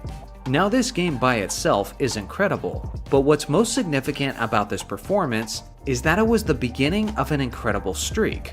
Other than Wilt Chamberlain, no player in NBA history has ever scored at least 60 points in back-to-back games. Starting with this game, Wilt did this in 4 straight games, and the 4th game was 100 points. Unfortunately, Wilt really disappointed everyone when the streak ended in the 5th game, where he had an off night and scored only 58 points. The craziest part about this list is that there's so many games that didn't make the cut, and I could easily do a part 2 and a part 3. And to think that some people have the audacity to say that this man isn't in the top 10. Obviously, there have been many incredible performances throughout the NBA's existence, but it's interesting to consider the games that were immortalized in basketball lore in comparison to the performances that were absolutely incredible, but for one reason or another are just not as remembered or revered as those other games. That's where this video comes in, as it isn't an all-encompassing video of the greatest games that aren't talked about, but the video just includes some of those greatest games. So if this video does well and the interest seems to be there, I'll definitely consider turning this one into a series. Now before we get into the list, there's one other important aspect to consider. History is written by the victors, and in terms of the game of basketball, this is why many of the greatest performances have gone by the wayside, since most of the players on this list had these dominant performances while playing on the losing side. Occasionally, there will be a game like Michael Jordan's 63 in Boston Garden that gets the recognition despite being in a losing effort. But more often than not, they just become overlooked and forgotten over time. So let's put a spotlight on them, shall we? First off, Magic Johnson in Game 5 of the 1991 NBA Finals. This was Magic's last professional basketball game before he announced his retirement due to the HIV virus. And although this final game is remembered for being the beginning of a dynasty, many have forgotten just how great Magic was in what was unknowingly his farewell game. Many fail to mention this, but the Lakers were actually riddled with injuries in these NBA Finals. And in this championship-clinching game, Magic was without 2 of his best scoring teammates, James Worthy and Byron Scott. Despite being extremely short-handed, with his back against the wall in typical Magic Johnson fashion, he still made his teammates significantly better, and made the contest as competitive as it could have been. He finished the game with 16 points, a whopping 20 assists, and 11 rebounds. No other player in NBA Finals history has ever got as many assists as Magic did this game, and again, he did it without his best weapons and in his final game before his retirement. Regardless of the defeat, it's definitely one of the more underappreciated performances of all time. Second up is Draymond Green in Game 7 of the 2016 NBA Finals. For obvious reasons, this game is remembered as the climactic ending of the Cavaliers' 3-1 comeback, and LeBron James' blocked shot and Kyrie Irving's three-pointer get all of the fame and the attention. It was a close game that needed those clutch plays from the Cavs, but the only reason it was even close in the first place is because of one Warrior specifically, Draymond Green. It wasn't a great day in the Golden State, but Draymond had the game of his life and wasn't going out without a fight, as he finished with 32 points, 15 rebounds, and 9 assists on 73.3% shooting and 6 of 8 from three-point range. He led all players in points and rebounds, and he led all Warriors in assists. Not only did he score 32 of the Warriors' 89 points, but he did it on 73.3% shooting compared to the rest of his teammates who shot 30.8%. If just one other Warrior showed up and had a good game as well, Golden State probably wins that championship. Next is Vince Carter in Game 3 of the 2001 Eastern Conference Semifinals. Although the series ultimately resulted in a 7th-game loss to Allen Iverson and the 76ers, it wasn't without Carter having arguably the greatest game of his career, as he dominated in a number of aspects. He was scorching from the perimeter as he dropped 50 points, 7 assists, 6 rebounds, and 4 blocks on 65.5% shooting from the field. He was also 9 of 13 from three-point range, which is 3 times as many three-pointers made as the entire 76ers team. It's easy to simply remember Carter for his above-the-rim athleticism, but at his best, he was also an elite sniper from three-point range and one of the best all-around scorers that the game had to offer. Fourth up is David Thompson in his last regular season game of the 1978 season. On April 9, 1978, David Thompson had one of the most explosive yet efficient scoring performances of NBA history. The fact that the game isn't on film and the fact that the Nuggets lost the game are the 2 major reasons why this performance doesn't get as much attention as it deserves.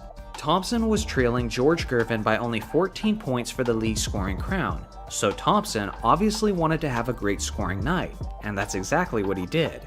To start the game, David made a ridiculous 20 out of his first 21 shots, which is insanely efficient, especially when you consider the fact that he was a perimeter shooting guard. He finished the game with 73 points and 7 rebounds on 73.7% shooting, but unfortunately, Denver lost the game to the Detroit Pistons 139-137. Unfortunately for Thompson, he didn't win the scoring title either, as George Gervin scored 63 points of his own later that evening. Next is Kobe Bryant in Game 6 of the first round of the 2006 playoffs. It was the 2nd-seeded Phoenix Suns and the 7th-seeded Los Angeles Lakers, and what many people remember about this series is Kobe's iconic game winner in Game 4 and the Lakers blowing the 3-1 lead to the Suns. But Kobe did everything he could in Game 6 to try to win the series. It was the highest scoring playoff game of his career, and the array of difficult baskets he was hitting down the stretch was nothing short of amazing. Kobe finished the game with 50 points, 8 rebounds, 5 assists, and 3 steals on 57.1% shooting. If the Lakers had simply snagged a crucial rebound in the final moments of the game, then they would have won the series. And instead of being overlooked, this performance from Kobe would be remembered as one of the greatest of playoff history.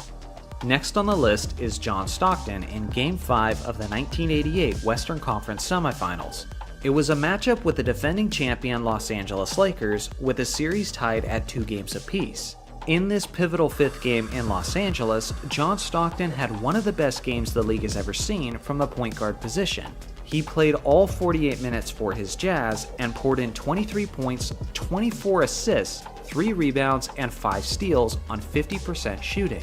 His 24 assists is tied with Magic Johnson for the most assists ever accumulated in an NBA playoff game. Despite his heroic effort, it still wasn't enough to defeat the star-studded Lakers, as Michael Cooper hit the game-winning jumper with just seconds remaining, with a final score of 111-109. 7th on the list is Rajon Rondo in Game 2 of the 2012 Eastern Conference Finals. This series is obviously remembered for LeBron's evil face, and the way he dominated Game 6 in what was arguably his greatest playoff game of his career. The Miami Heat ultimately won the series in 7 games, despite Boston's best shot. Many people forget that the best player in this series wasn't any of the Celtics' famous Big Three, but it was actually their starting point, as Rondo had himself quite a ball game in Game 2 in Miami, where he dropped 44 points, 10 assists, 8 rebounds, and 3 steals on 75.1 true shooting percentage. Around this time frame, it wasn't uncommon for Rondo to put up ridiculous stat lines like this one, and I think many have already forgotten just how good prime Rondo was for a 3-season stretch with the Celtics. Last on today's list is Akeem Olajuwon in Game 6 of the 1987 Western Conference Semifinals. He was still very young, but had all the skills to dominate the game in numerous ways, and on this night, the Seattle Supersonics got to experience the dream firsthand. Facing elimination, Hakeem mustered up one of the most clutch performances the league has ever seen from a big man, as he scored 49 points, brought down 25 rebounds, and blocked 6 shots on 57.6% shooting. Fortunately for Seattle, the extremely talented Sonics had some strong weapons of their own, and were able to win the game with a final score of 128 to 125. So at the time I'm making this video, we're in the midst of an NBA offseason, and there's been some exciting developments that have been building anticipation for the upcoming season. So this got me wondering, what were the most exciting NBA off-seasons that I can remember? Today, I put together a short list, and I'll do my best to explain why these developments were so exciting at the time they happened. Also, let me know in the comments what were some of the most exciting off-seasons to you. So without further ado, let's get into it. First off, the 2009 off-season. At the very end of the 2000s, the NBA had finally reached a point where the Western Conference and the Eastern Conference were both extremely competitive simultaneously. The Lakers had just defeated the Orlando Magic in the 2009 NBA Finals, and although the Magic were still a quality team, the Boston Celtics were the Eastern Conference favorites before Kevin Garnett's season-ending knee injury. LeBron James and the Cleveland Cavaliers also seemed as if they were on the verge of making it to the NBA Finals soon, and they were coming off of a 66-16 season that ended in disappointment at the hands of Dwight Howard and the Orlando Magic. The general feeling and consensus around the league was that most elite teams seemed like they were in a position to win a championship as long as they made one significant move in the offseason. And guess what? Just about every serious contender did just that. First off, on June 23rd, the seemingly always contending San Antonio Spurs made a major splash when they traded the aging Bruce Bowen for a 29-year-old Richard Jefferson. The Spurs viewed this acquisition as the move they needed, as San Antonio was looking for an offensive spark, and now they were bringing in a quality slasher who was averaging around 20 points per game. Now they were looking more threatening to the defending champion Lakers out west. 2 days later, the Orlando Magic made their own major move, as they traded for a 32-year-old Vince Carter, who was coming off of a season with the Nets where he had just averaged 21 points per game. Although Orlando had the #1 ranked defense in the previous season, their most common critique was that they needed more offensive support for Dwight Howard. And now, with Carter on the roster, they had just addressed that in a major way. The very next day, the Cavaliers responded with their own move to position themselves to be the best in the Eastern Conference, when they traded for a veteran Shaquille O'Neal, who was coming off of a productive season with the Phoenix Suns, where he averaged nearly 18 points and 8 rebounds on a league-best 60.9% shooting. It was not a prime Shaq, but many people still viewed this acquisition as the help that LeBron needed in order to return to the finals. Then, on July 8th, the two most recent NBA champions responded with their own significant upgrades. The defending champion Lakers added the intimidating Ron Artest, who had just averaged 17 points and was still an elite defender in the game. He had also just led his Houston Rockets to the semifinals, where he famously pushed Kobe's Lakers to 7 games. And after their intense playoff exchange, people were wondering how Kobe and Artest would get along as teammates.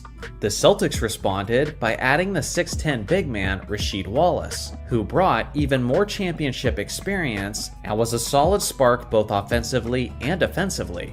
Basically every serious contender had made their moves, setting up the 09-10 season to be an absolute bloodbath. Honestly, at that point, I think that was the most excited I've ever been to be a basketball fan. Next up, the 2003 offseason. Obviously, there was that all-time great draft, where LeBron was taken first by the Cavs, Darko Milicic was taken second by the Pistons, and Carmelo Anthony was taken third by the Denver Nuggets. After that, Chris Bosh went fourth to the Toronto Raptors, and Dwayne Wade went fifth to the Miami Heat. At the time, Bosh and Wade were seen more as wild cards, but in terms of LeBron James and Carmelo Anthony, we knew that they were on their way to being all-time greats. And I was in so much anticipation to see them compete against the other elite wings of that era, like Kobe Bryant, Tracy McGrady, and Vince Carter. On that day, Detroit was enthusiastic about their newly acquired big man, but in the long run, he didn't make much of a difference for them. Obviously, Kobe Bryant's Colorado trial was not fun for anyone. But in terms of the pure basketball, Los Angeles was building up quite the excitement, as they created a super team by adding Gary Payton and Karl Malone, who were each coming off of seasons where they averaged 20 points per game as the best player on their squads. Many analysts were predicting this group to challenge the Bulls' 72-10 record. The San Antonio Spurs were the defending NBA champions, and were the team who had just eliminated the Lakers in the prior postseason, and put an end to their three-peat. They responded to the Lakers' acquisitions of Payton and Malone by snagging up the 5-time NBA champion Robert Horry, who was previously seen as a hero in Los Angeles. Not only was this a brilliant move by San Antonio for the sake of his clutch perimeter shooting, but it also seemed like it was a way to emotionally stick it to the Lakers after they just built a super team. Unlike 2009, the anticipation of the 2003 offseason had less to do with the X's and O's of the basketball, and more to do with all of the drama between the various players and organizations. Lastly, my third choice for an insanely exciting offseason was 1996. I gotta be honest, I was very young at this point, so the memory of experiencing it is a bit hazy. But even with just my explanation of the events, it's not hard to understand why the basketball world was so intrigued by how things were unfolding. First off, the Chicago Bulls were coming off of their record-breaking 72-10 championship run, and they started their title defense off right by extending the contracts of Michael Jordan, Dennis Rodman, and Phil Jackson. On the other hand, almost everyone else was trying to build a team capable of dethroning the juggernaut in Chicago. The New York Knicks started by signing the lethal shooter Allen Houston to a massive long-term contract. Then, New York traded Anthony Mason to the Charlotte Hornets for a prime Larry Johnson, who had just averaged over 20 points and 8 rebounds. This team on paper looked absolutely stacked, with proven all-stars like Patrick Ewing, John Starks, Charles Oakley, Allen Houston, and Larry Johnson. They appeared as if they were the deepest team in the league, and at the time, many New Yorkers believed that this was the team that could finally defeat the Chicago Bulls. The Atlanta Hawks were already a talented team, but that offseason, they made waves when they signed the 30-year-old Dikembe Mutombo, who was a recent Defensive Player of the Year winner. Now that stacked Atlanta team was setting things up to be even tougher for the Bulls in the Eastern Conference. Out west, several teams were trying to build juggernauts of their own, starting with the San Antonio Spurs. In the previous season, David Robinson, Sean Elliott, and a talented Spurs group had won 59 regular season games, and in the offseason, they added to that immense talent by signing a veteran Dominique Wilkins, who was still a near 20 points per game scorer in his late 30s. Over in Houston, Hakeem Olajuwon and the Rockets were looking to return to their recent championship status. So in a stunning move, they made a blockbuster offseason trade, as they added a 32-year-old Charles Barkley to the mix, who was still putting up superstar numbers at that point in his career. With a starting lineup that included Hakeem Olajuwon, Clyde Drexler, and Charles Barkley, Houston had created a terrifying super team that seemed bound to meet the Chicago Bulls in the NBA Finals. The Lakers did not have a super team, but they still made the biggest splash of that offseason by luring Shaquille O'Neal away from the Orlando Magic and signing him to a massive contract. On top of that, there was the NBA draft, where the Lakers traded for a young kid straight out of high school, Kobe Bryant. Sure, we had no idea just how good this kid would become, but even then, there was still much excitement in Los Angeles for Kobe. Even outside of Bryant, the 96 draft was one of the most hyped and highly anticipated drafts of all time. Obviously, over time, we realized that that initial excitement was well-deserved, as this became arguably the greatest draft class in the history of the NBA. Scottie Maurice Pippen. To many people, he's the greatest Robin to ever play in the NBA, and others don't even think that title is positive enough, as they claim that the Bulls dynasty was more of a Superman and Batman type of dominance. When you look at the Bulls' 6 championships in 8 years, there's no question that Scottie was an integral part of their success, and that there's absolutely no way Jordan's legacy is what it is today without his 6'7" wingman by his side. But the thing that's often forgotten, overlooked, or just never realized is that Pippen had a lot of legacy-defining moments after Michael Jordan retired from the Bulls in 1998, and I think the twilight of his career is significantly more fascinating than most people realize. After the Bulls had their last dance season, winning their 6th championship ring in franchise history, general management was determined to head in another direction and prove that they could rebuild the organization into a younger championship contender. As a result, Phil Jackson was given the door, Michael Jordan retired, and a 33-year-old Scottie Pippen was traded to the Houston Rockets in exchange for Roy Rogers and a second-round draft pick. In hindsight, this was one of the worst trades in Bulls history, as Rodgers and the second-round draft pick never amounted to much of anything. On the other hand, Pippen was heading to Houston, where he was joining a starting lineup that included Hakeem Olajuwon and Charles Barkley. Now sure, when you look at an image of these 3 legends in the same uniform, it certainly looks like a super team. But before you completely jump to that conclusion, it's important to know the context of that situation. Charles Barkley was 35 years old and was not in the shape that he once was. Hakeem Olajuwon was nowhere close to his peak form, as he was 36 years old and had only played 47 games in the previous season due to injuries. Before Pippen joined, the Barkley, Drexler, and Olajuwon-led Rockets only had a 41-41 record in the 97-98 season, and they were eliminated out of the first round of the playoffs. Hypothetically, at an earlier time, a trio of Barkley, Olajuwon, and Pippen may have been one of the greatest teams of all time. But at this point, Pippen was basically joining a retirement home for NBA superstars. The 98-99 season was also a lockout-shortened season, with what I believe was the most grueling schedule in league history. Because the league took so long to agree upon a collective bargaining agreement, regular season games didn't start until February 5th of 1999. This meant that teams had to play 50 games in just 90 days. Quite often, teams had to play games on back-to-back-to-back nights. At one point, Houston had played 9 games in just 13 days. This non-stop schedule was going to be especially brutal on an older team like the Houston Rockets.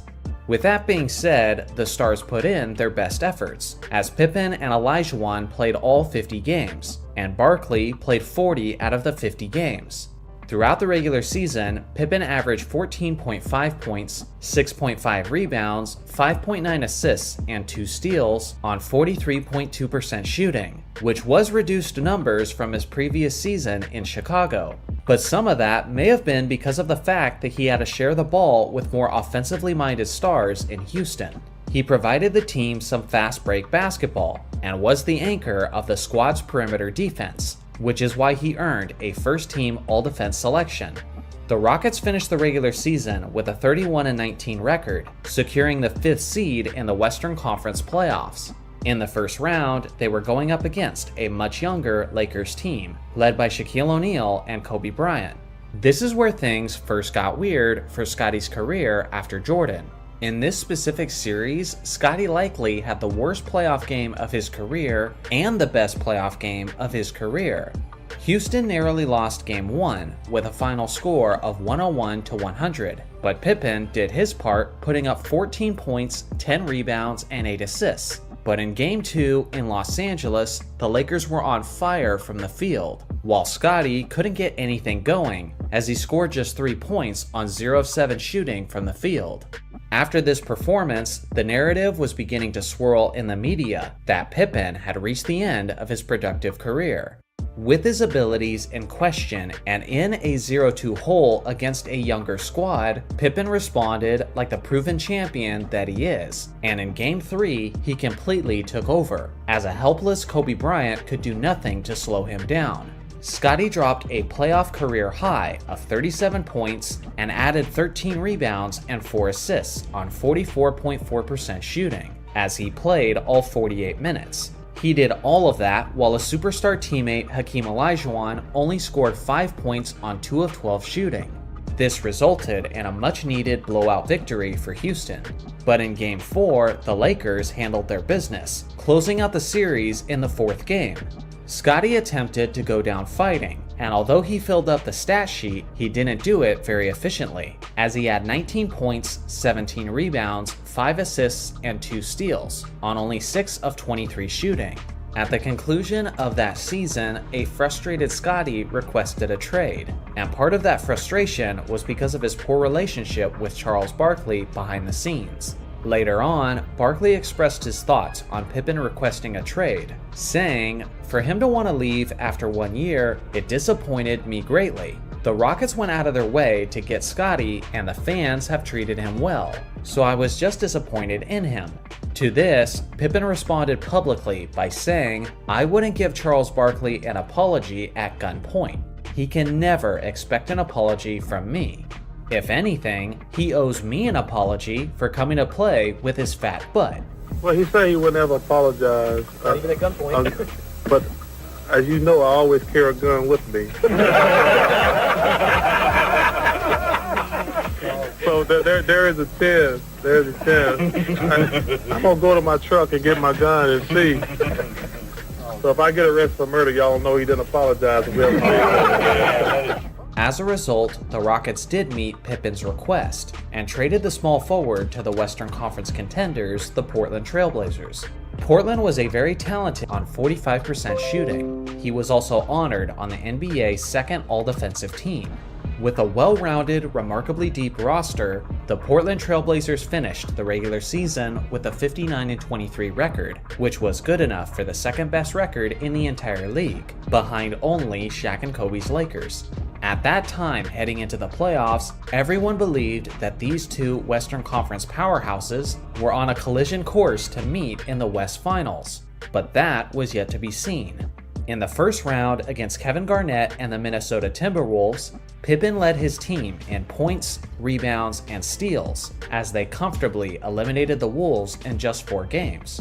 Then in the semifinals against Stockton and Malone of the Utah Jazz, Pippen led the Blazers in assists and steals, while eliminating the Jazz in just 5 games. Now the stage was set for the Lakers and Blazers, as Pippen was going up against his former championship-winning head coach. At this point in history, the Western Conference was considered to be much stronger than the East, and the belief was that whoever won this series out west would easily go on to prevail as NBA champions in the finals.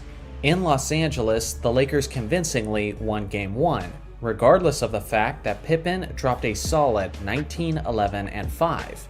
The Blazers then dominated Game 2 in Staples Center, stealing away home court advantage in the series. And in that game, Pippen dropped 21 points, 11 rebounds, 3 assists, and 3 steals on 60% shooting. Then stunningly, the Lakers won Games 3 and 4 in Portland, taking a demanding 3-1 lead in the series. Up to that point, no team had ever come back from a 3-1 deficit in the Western Conference Finals, so everyone was basically assuming that this was coronation time for the Lakers. But the Blazers had other plans, and showed their fighting spirit. In a do-or-die 5th game, Pippen showed up with a clutch performance, leading the Blazers in scoring while being a menace defensively.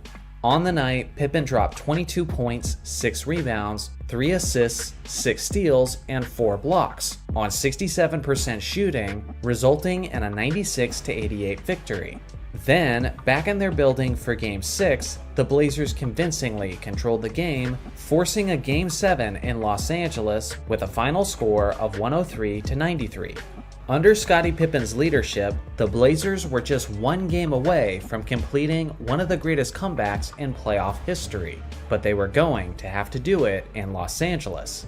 The Blazers had the momentum on their side, and that continued after the tip-off of Game 7. For the vast majority of the game, the Blazers seemed to be in complete control, and Staples Center was awfully quiet.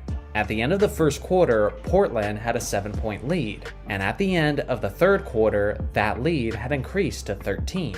Pippen was having himself a solid game, and through 3 quarters, he had 12 points, 8 rebounds, and 3 assists, leading his team in 2 of those stats. But that's when seemingly everything changed. When the fourth quarter began, the Lakers were blistering hot, while the Blazers couldn't buy a bucket. For an 8-minute stretch of the fourth quarter, the Blazers didn't convert a single field goal, missing a total of 13 straight shots. Scottie Pippen specifically had 0 points on 0 of 3 shooting with 3 fouls and 1 turnover, in a quarter he desperately wishes he could have back. Shaq, Kobe, and the rest of the Lakers had completely stolen the momentum, and the rest was history, as they defeated the Blazers in Game 7, eventually going on to win the NBA championship over the Indiana Pacers. Many people don't realize this, but given the fact that the West was expected to dominate the East, regardless of who the conference winners were, Scottie was basically 1 quarter away from winning another championship ring as the leader of his squad. He was 1 quarter away from defeating Phil Jackson and surpassing Michael Jordan in the championship ring count. Unfortunately, this was Pippen's last real shot at an additional championship ring, as his Blazers were swept out of the first round of the playoffs in the next 2 seasons by the clearly superior Lakers team, meaning that Pippen was eliminated by the Lakers in 4 straight seasons. At the end of the day, Scottie Pippen is much more than simply a sidekick to Michael Jordan. But when we look at his career post-Jordan, we see that he had one of the weirder rollercoaster finales of an NBA Hall of Famer, as it included drama, remarkable highs, and some terrible, remarkable lows. The NBA has 2 major conferences, the Western Conference and the Eastern Conference, and for as long as the NBA has been a thing, the winner of each conference are the teams who play in the NBA Finals. The thing is, that doesn't necessarily mean that the 2 best teams in the league are being represented in the NBA Finals, because decently often, the 2 best teams in the league are actually within the same conference. Today, we're looking at 4 instances where the 2 best teams were clearly battling in the conference finals, rather than the NBA Finals. Let's get into it. First off, the 1971 West Finals. The winner of the East Conference was about as improbable of a winner as they come. Although the Baltimore Bullets had quality star players like Wes Unseld and Earl Monroe, they were a pretty average team throughout the regular season, both offensively and defensively, which is why they barely snuck into the playoffs with a 42-40 record. Somehow, they played far above their expectations when the playoffs began, as they won every series in 7 games up until the NBA Finals. Meanwhile, in the Western Conference, 2 championship-caliber teams were battling it out for a trip to the game's biggest stage. It was the Los Angeles Lakers, led by Wilt Chamberlain and Gil Goodrich, up against the dynamic duo of Kareem Abdul-Jabbar and Oscar Robertson of the Milwaukee Bucks. Headlining the matchup was a battle of 2 of the greatest centers of all time, as both Kareem and Wilt had fantastic showings throughout the series. Ultimately, Kareem and the Bucks were just too much for the Lakers, as they closed them out in 5 games. Although that wasn't the longest series, there was still little doubt that both of those teams would have easily handled the Bullets, who were in way over their heads being in the finals in the first place. As expected, Kareem and the Bucks destroyed the overachieving Bullets, sweeping them in 4 games and winning nearly every game by a double-digit margin. Next is the 2002 West Finals. I gotta be honest, I think out of every series on this list, this one was the most obvious that the championship winner was coming from the Western Conference Finals. The New Jersey Nets were a solid team, but at this point in history, it was widely recognized that the Western Conference as a whole was far superior to the East. The Western Conference Finals were a matchup between the Sacramento Kings and the defending champion Los Angeles Lakers. At the time, these two teams had a fierce rivalry, and throughout the regular season, it was basically a foregone conclusion amongst basketball circles that these two teams would meet up in the West Finals. The Kings had won 61 games throughout the regular season, and the Lakers had won 58 as a third seed. Meanwhile, the New Jersey Nets won only 52 games throughout the regular season, yet they had the best record in the entire Eastern Conference by a couple of games. That should tell you all you need to know about the disparity between the East and the West during that era.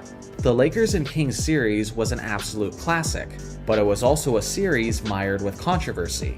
At the end of the day, the Lakers won the series in overtime of the 7th game, and we all knew what would happen next. In the finals, the Lakers took their victory lap by sweeping the New Jersey Nets in 4 games, confirming what we all basically knew before the playoffs even started.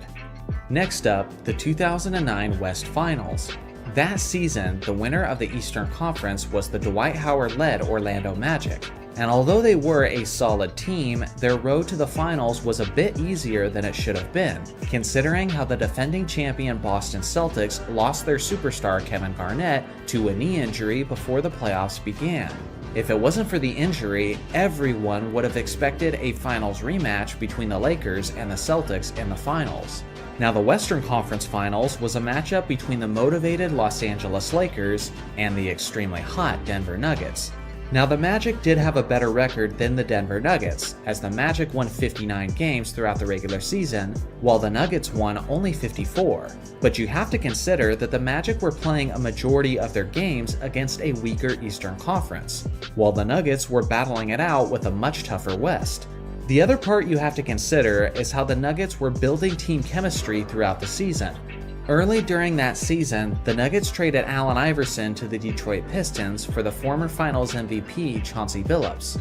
Although Iverson was certainly the bigger name, Billups was the better fit. The thing is, Denver had to build their chemistry throughout the season, but by the time the playoffs had rolled along, they were one of the hottest teams in the entire league. Kobe and Carmelo had epic individual battles throughout the West Finals, and at that point, everyone seemed to recognize that whoever won this series was going to win the NBA championship. Well, you guys know how this played out. Kobe and the Lakers won the series in 6 hard-fought games and advanced to the NBA Finals. And as expected, they made quick work of the vastly inferior Orlando Magic, comfortably winning in only 5 games.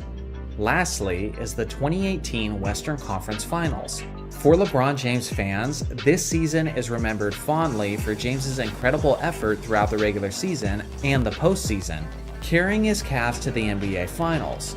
Most people recognize how the Eastern Conference was weaker during this time, which aided LeBron's trip to the finals. Regardless, his incredible run was still impressive. One of the reasons LeBron's run was so improbable was the fact that this was his first season without Kyrie Irving by his side.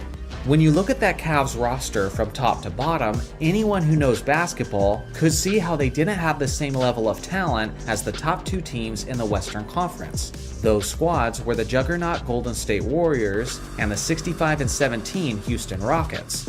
This is recent enough history that you guys probably know all of the details. Houston and Golden State had an epic 7-game series that looked like either team was capable of winning. Although the Warriors did end up closing out the series in the decisive 7th game, the Rockets' starting point guard and their second best player, Chris Paul, suffered a season-ending injury in the 5th game with the series tied at 2 games apiece. With Paul out of the lineup, the Rockets were incapable of reaching their ceiling, which ultimately led to the Warriors closing it out. The Warriors then went on to sweep LeBron James and the Cleveland Cavaliers in the NBA Finals, and in Game 1, it took one of the greatest performances of LeBron's life to even keep the game close. Not only do I believe the championship was decided in the West Finals, but the Rockets also won both of their regular season matchups against Cleveland that year by an average margin of 18 points. Whether it would have been the Rockets or the Warriors, I think either team would have made quick work of Cleveland in 2018. For as long as the NBA has been in existence, star players have been making their mark on the league with what we call signature moves. They may have not necessarily been the inventor or the originator of the move, but in these cases, they were the first to implement it as a regular and lethal part of their game. The thing is, for various reasons, people often get it wrong when it comes down to these signature moves. We often acknowledge a more recent player, probably for the simple fact that it's what the wider audience is familiar with. But with a more broad understanding of basketball history, we begin to understand how that can be somewhat disrespectful to the players who were doing it before them. Today, we're looking at a handful of players who I believe are incorrectly given credit as the originators of their moves. First off, Steph Curry and the deep three. I'll admit, it's not common for a player to willingly take three-point shots several feet beyond the line, especially in the 90s. But with that being said, there was at least a couple players who were doing it. The first one that comes to mind was the Phoenix Suns' Stan Marley. Marley played for several teams throughout the course of his career, but it was in Phoenix where he truly made a name for himself, as he made 3 All-Star teams and was arguably the most reliable 3-and-D type of player in the entire league. To this day, it slightly annoys me when people act like Steph was the first player to willingly shoot several feet beyond the 3-point line, because even as a younger basketball fan, I remember Marley doing this with regularity in Phoenix. Not as often as players in the modern game, of course, but it was often enough for it to be seen as his own signature move. Many of Marley's bombs were also provided in clutch moments, where his team absolutely needed each point. Although I truly believe that Marley was the pioneer of this, there was a few other players who would do it occasionally as well, like Portland's Rasheed Wallace, Vince Carter, and even Kobe Bryant with his heat check shots. Second up is Dirk Nowitzki and the Dirk Fade.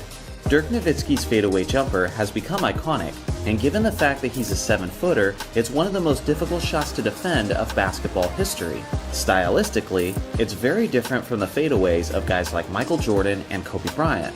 But with that being said, he still wasn't the first player to regularly implement this style into his jump shot. Decades before Dirk ever played his first professional game, Wilton Norman Chamberlain was scoring over the top of centers with that style of a fadeaway. Contrary to popular belief, this was a pretty common method of scoring from Wilt, as it was not only well known among his peers, but there's also entire compilation videos on YouTube of Wilt making these shots. Seeing how he had an extremely high release point, how he's 7 foot 1 inches tall with a 7 foot 8 inch wingspan, and how he had an elite vertical leap, Wilt bolstered arguably the most indefensible fadeaway that the game has ever seen. Even in his prime, when Chamberlain was averaging 50 points a game, many of those baskets were coming from his Dirk-like fadeaway on a nightly basis. Next is Kareem Abdul-Jabbar and the skyhook shot. Speaking of difficult shots to defend, one of the rarest and most famous came from the Lakers captain, Kareem Abdul-Jabbar. The skyhook shot usually comes from a player who plays the center position, and with its sky-high release point, there's very little the opposing player can do to alter it. The vast majority of Kareem's 38,000 points were scored with this move, so obviously it comes as no surprise that it's most often associated with the NBA's all-time leading scorer. The thing is, he wasn't the originator of this move, not even close, as many players were doing it for decades before him. The first superstar to incorporate it into his game and use it with extreme lethality was the first Lakers legend, George Mikan. Not only did the 6'10" big man win numerous championships as the Lakers' leader, but he was also the man who frequently carried the team offensively, and the bread and butter of his offensive arsenal was his skyhook shot. If I haven't yet made my point of just how powerful and integral this shot was to his game, consider this. For 3 straight years, Mikan led the league in scoring with a near 30 points per game average, and he did this at a time when entire teams were averaging around 80 points per night. It was Mikan's dominant skyhook that made that kind of an offensive impact possible. Next is Isaiah Ryder and the East Bay Funk Dunk. The between-the-legs dunk has become a staple of the NBA dunk contest, and it doesn't appear to be leaving anytime soon. Players continuously try to find different variations of this dunk as a means to gain higher scores with the judges. The thing is, the popular belief among basketball fans is that Isaiah Ryder introduced it in 1994, Kobe Bryant solidified it in 1997, and Vince Carter made it iconic in 2000. But before each and every one of those instances, a player did the between-the-legs dunk in a dunk contest, but unfortunately, no one seemed to remember it. It came by a gifted athlete by the name of Orlando Woolridge in 1984. This was actually the first dunk contest of NBA history, and the winner of that contest was actually the Phoenix Suns' Larry Nance. With that being said, it was Woolridge who made history earlier in the contest when he made this East Bay dunk. The response from the audience was somewhat tame, as they didn't realize the history that they just witnessed. Apparently, some of the judges didn't either, as Orlando's dunk only amassed a total of 48 points. This dunk went so under the radar that many basketball fans still believe that Ryder was the originator of it in the NBA. But if you ever hear any fans say such a thing, be sure to remind them of this forgotten gem. Lastly is LeBron James and the chase down block. I will not argue that LeBron isn't the greatest chase down blocker of all time, but on that note, you would be wrong to think that he was the first player to do it with some level of regularity. Among his many skills, chase down blocks were a legitimate part of Hakeem Olajuwon's game, as he had the speed, length, and athleticism to catch up to opposing players and punish them for going up softly. He didn't do it as often as LeBron has, but it was certainly within the Hall of Famer's skill set, and a couple of those instances were in some tremendously significant playoff games. The game of basketball was created in December of 1891 by YMCA gym teacher James Naismith in Springfield, Massachusetts. To create the game, he used a peach basket, a 10-foot pole, and a soccer ball. In 1891, the first ever basketball game was played between Naismith's students. It took quite a while, but a point was eventually scored, and basketball's first ever game concluded with an epic final score of 1-0.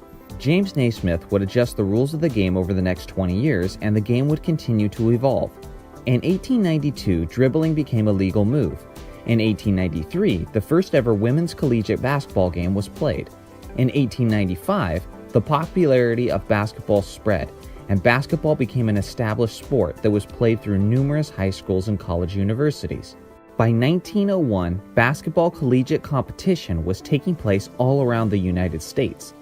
As the years went on, Naismith added a backboard and created a leather basketball.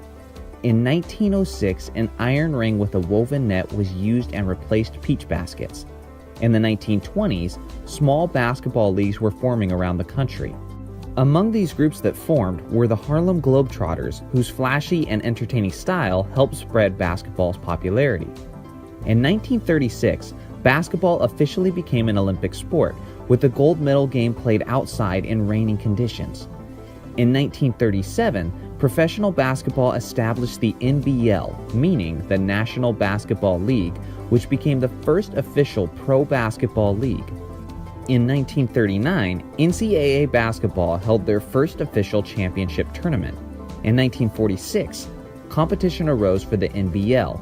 The BAA, which means the Basketball Association of America, was established by Walter Brown.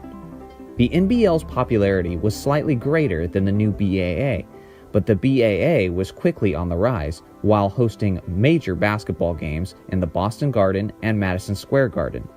From 1946 to 1949, the two leagues competed intensely to be the top basketball league in America. That was until August of 1949. Leaders of the NBL and the BAA met at the Empire State Building, and the two groups agreed to a merger of both leagues, which became the National Basketball Association, or of course as we know it, the NBA. George Mikan was just beginning his basketball career in the mid-1940s and became the first NBA star in a league that would become all about stars. In 1954, the 24-second shot clock was introduced to the NBA to expedite the game's tempo. In 1956, Bill Russell was drafted by the Boston Celtics, which was the beginning of the NBA's greatest dynasty in history. On March 2, 1962, Wilt Chamberlain had the greatest scoring performance in NBA history, individually scoring 100 points in a single game. In 1970, Oscar Robertson, a legendary NBA player and former president of the NBA Players Association, filed an antitrust lawsuit against the NBA. The suit was settled in 1976, which resulted in the creation of NBA free agency, which allowed player mobility by choice of the players. In 1976, the NBA and the ABA, which was the American Basketball Association, merged into one league. The NBA treated it as an expansion and absorbed 4 teams from the ABA, increasing the league from 18 to 22 teams. In the 1970s, the league's popularity had taken hits amidst on-court violence and alarming amounts of drug abuse throughout the association. In 1978, Larry Bird was drafted by the Boston Celtics, and in 1979, Magic Johnson was drafted by the Los Angeles Lakers. This sparked the greatest rivalry in NBA history, which led the NBA to record heights of popularity and viewership. And Magic and Bird are now commonly seen as the saviors of the NBA. In 1984, Michael Jordan was drafted by the Chicago Bulls.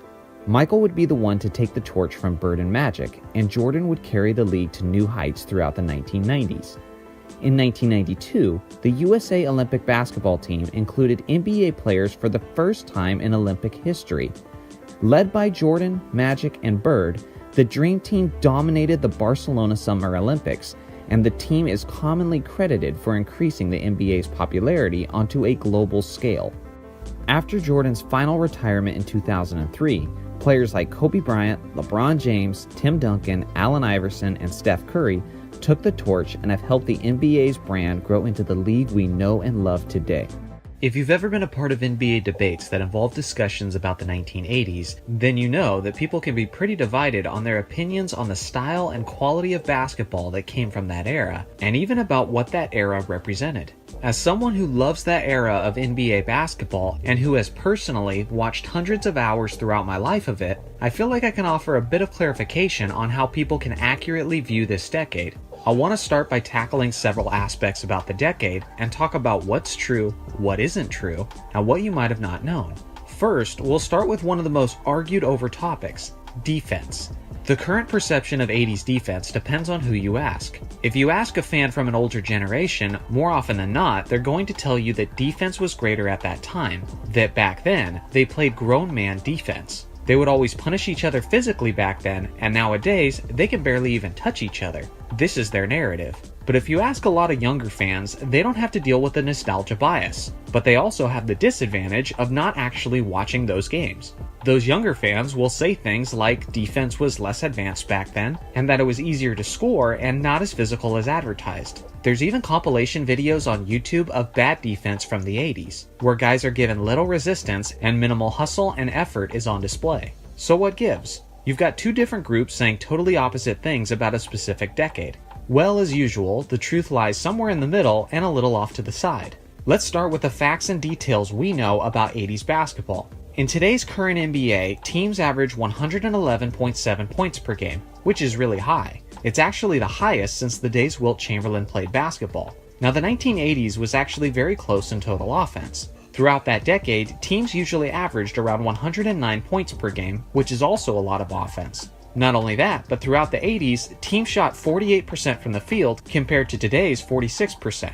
In fact, in terms of field goal percentage, the 1980s were the most efficient decade in all of NBA history. I could break down all the statistical league averages in detail, but here's what you need to know. Today, the league is very high scoring. The 2000s were very low, the late 90s were very low, the early 90s were high, and the 1980s were very high. So immediately, at face value, it appears the 80s defensive era narrative has been pretty overblown, based on how many points they were scoring and how efficiently they were scoring. But what we need to understand was that the biggest contributing factor to this was the pace of play. The 1980s was some of the most fast-break, transition-heavy basketball the league has ever seen. In today's game, most of the very high scoring comes from the inflation of three-point attempts. But in the 80s, it was more due to the fact that most games looked like a track meet. The Showtime Lakers of the 80s were famous for this since Magic Johnson was always pushing the tempo. But it wasn't just them. Many teams played a fast break style, like the Denver Nuggets, who were notorious for their incredibly fast and potent offense, but also a terrible defense. The Pistons, despite their defensive perception, also ran the fast break a lot and could score a ton of points. And there were also teams like Phoenix, Dallas, Portland, and Philadelphia. So transition basketball was pretty much the norm in those days. And what do you get with a lot of fast breaks? Plenty of layups and dunks, which are easier opportunities. Easier opportunities equals a higher field goal percentage. The highest scoring game in NBA history actually came from this era, which was on December 13, 1983, when the Detroit Pistons defeated the Denver Nuggets in triple overtime, 186 to 184. These were the Pistons, who were known for their physicality, their Jordan rules, and their overall punishing defense. So how in the world could this defensively revered squad be involved in a game where the final score was in the 180s? It's starting to sound like this whole defensive era thing is just a huge myth. Well, we're not done yet, and that brings us to the next aspect that goes somewhat hand in hand with this one, physicality. One of the biggest influences in the different eras that people don't usually think of is the flagrant foul rule. Most of you know the details of the flagrant foul, but for those who don't, it's a foul where unnecessary roughness is used on another player. Many times it's called when there is a blow to the head or strong physical contact that was in no way a play on the basketball. Committing this flagrant foul can be devastating to the team that does it, because it results in either 1 or 2 free throws and maintained possession of the ball, and often an ejection of the player who committed the foul. This is a pretty good rule. It keeps players protected, it keeps players from unnecessary serious injuries, and it often keeps tense moments from escalating into really ugly situations. And this rule did not exist until 1990. That means that in the fullness of the 1980s, almost every hard foul was just considered a common foul. If this is the case, doesn't it make sense to hit the offensive player a little harder to make sure he doesn't get an and one? Doesn't it make sense to put a little extra on it if it means they think twice before attacking the basket next time? The games in the 80s weren't always played with this physically punishing nature, only when they needed to be, like for the Jordan rules or in the NBA playoffs. In the postseason, where every possession and every point counts, players would often exercise this freedom for the sake of trying to win the ball game. It wasn't that this generation of players was naturally more violent, it's that they were allowed to be. The truth is, just like modern basketball, there were players who played great defense, and there were players who played terrible defense. The key differences were the high-octane pace of play and the permissible hard fouls. In the 1980s, it was possible to have both a league where teams could score into the 120s and a league where games would become very physical and the style would change significantly. There was a term back in the day that was common among players, coaches, referees, and commentators: setting the tone. You don't hear it much anymore in today's game, but back then it was very important, and it essentially meant that they were coming out of the gates to start the game, setting the tone for the game's pace, style, and physicality. Nowadays, the game is much more consistent in terms of its style and physicality, because the rules have become much more clear on what is acceptable and what's not, what is permissible contact and what isn't. In the 80s, it was easier for players to control the game and more difficult for the referees to control the game, because pretty much anything goes. For example, it was common for teams like the Celtics and Pistons to be even more physical in matchups with the Lakers, trying to take them out of their finesse style of basketball. They came out of the gates setting the tone, and oftentimes, it worked. The next aspect is athleticism. You've heard it, and I've heard it. The idea that players back then were slower, weaker, and smaller than modern-day athletes. Is it somewhat accurate? Probably. Is it also grossly exaggerated? Probably that too. In the past 10 years of modern NBA basketball, the average height of the NBA player is 6 foot 7 inches tall and weighs 220.7 pounds. In the 10 years of the 1980s, the average height was also 6 foot 7 inches tall and the average weight was 207 pounds. So although they stood just as tall side to side to one another, the major difference was the weight of the players at nearly 14 pounds less. Simply put, this difference was usually made up of muscle mass. Modern players have an advantage with modern training methods, eating habits, and fitness routines. Guys in the 80s were simply skinnier, but many of them were still very athletic and had lean muscle. They just overall looked a little less physically imposing than today's players. This has partially led some newer fans to criticize this era when they're looking at some of the most non-threatening and least athletic players of the 80s. They'll say things like the league was packed with part-time plumbers and accountants. I hate it when people say this though, because it's easy to take small samples and condemn an entire era for it.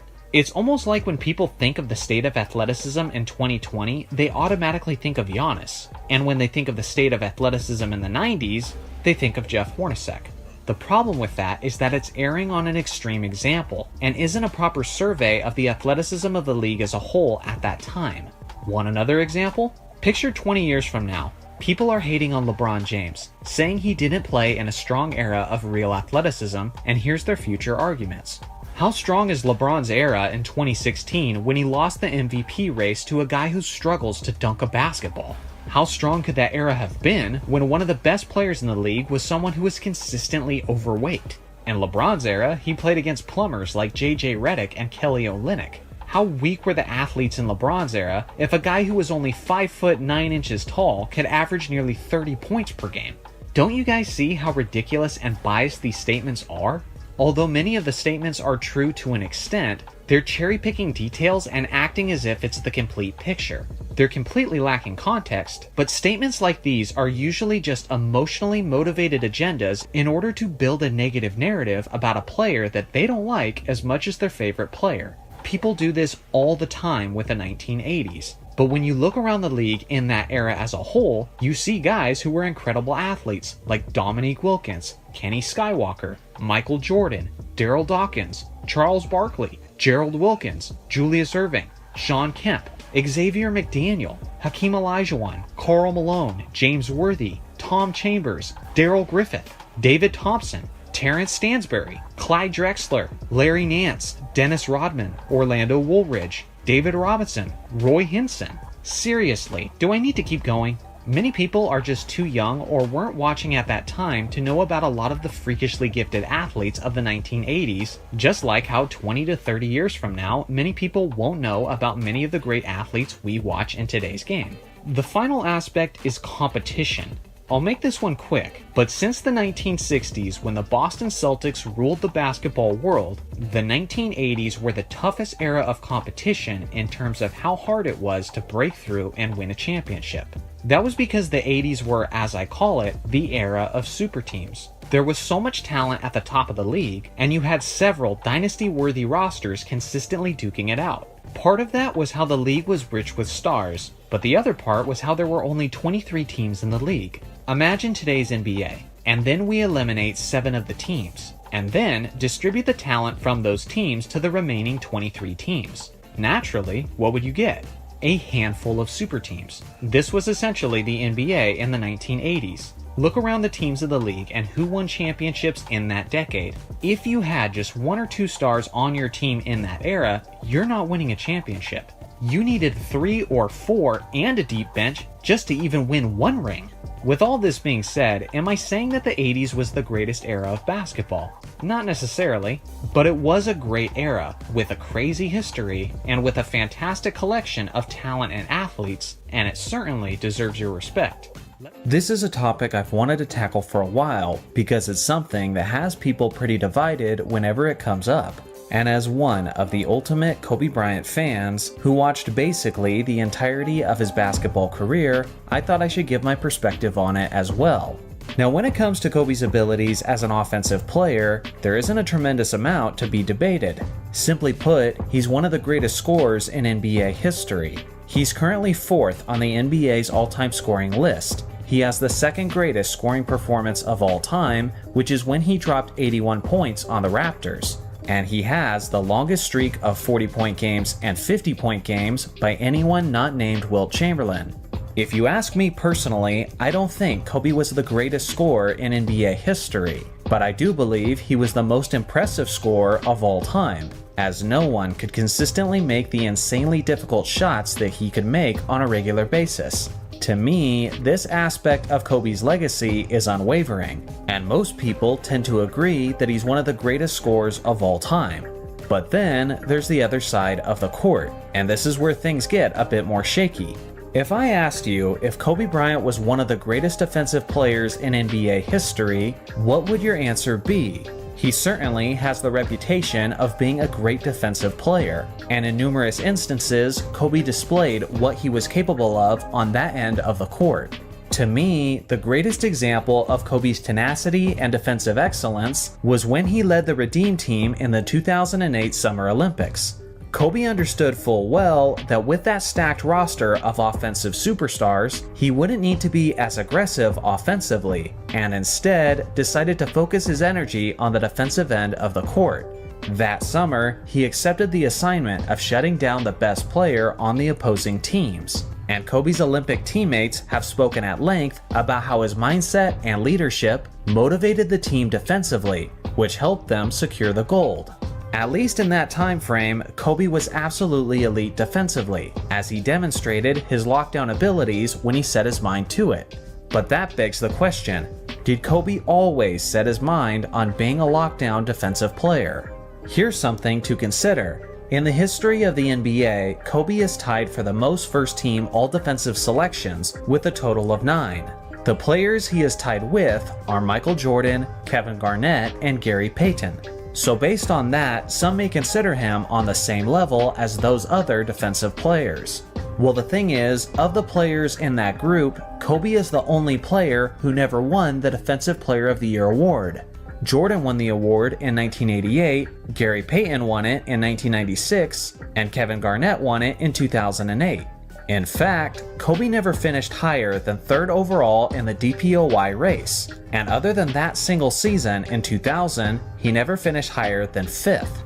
Now some bring up the point that the all-defensive selections and the DPOY award is all based on voting by the media. So in a sense, there's no objective truth to a player being considered as better or worse based on those awards, because it all comes down to their opinions.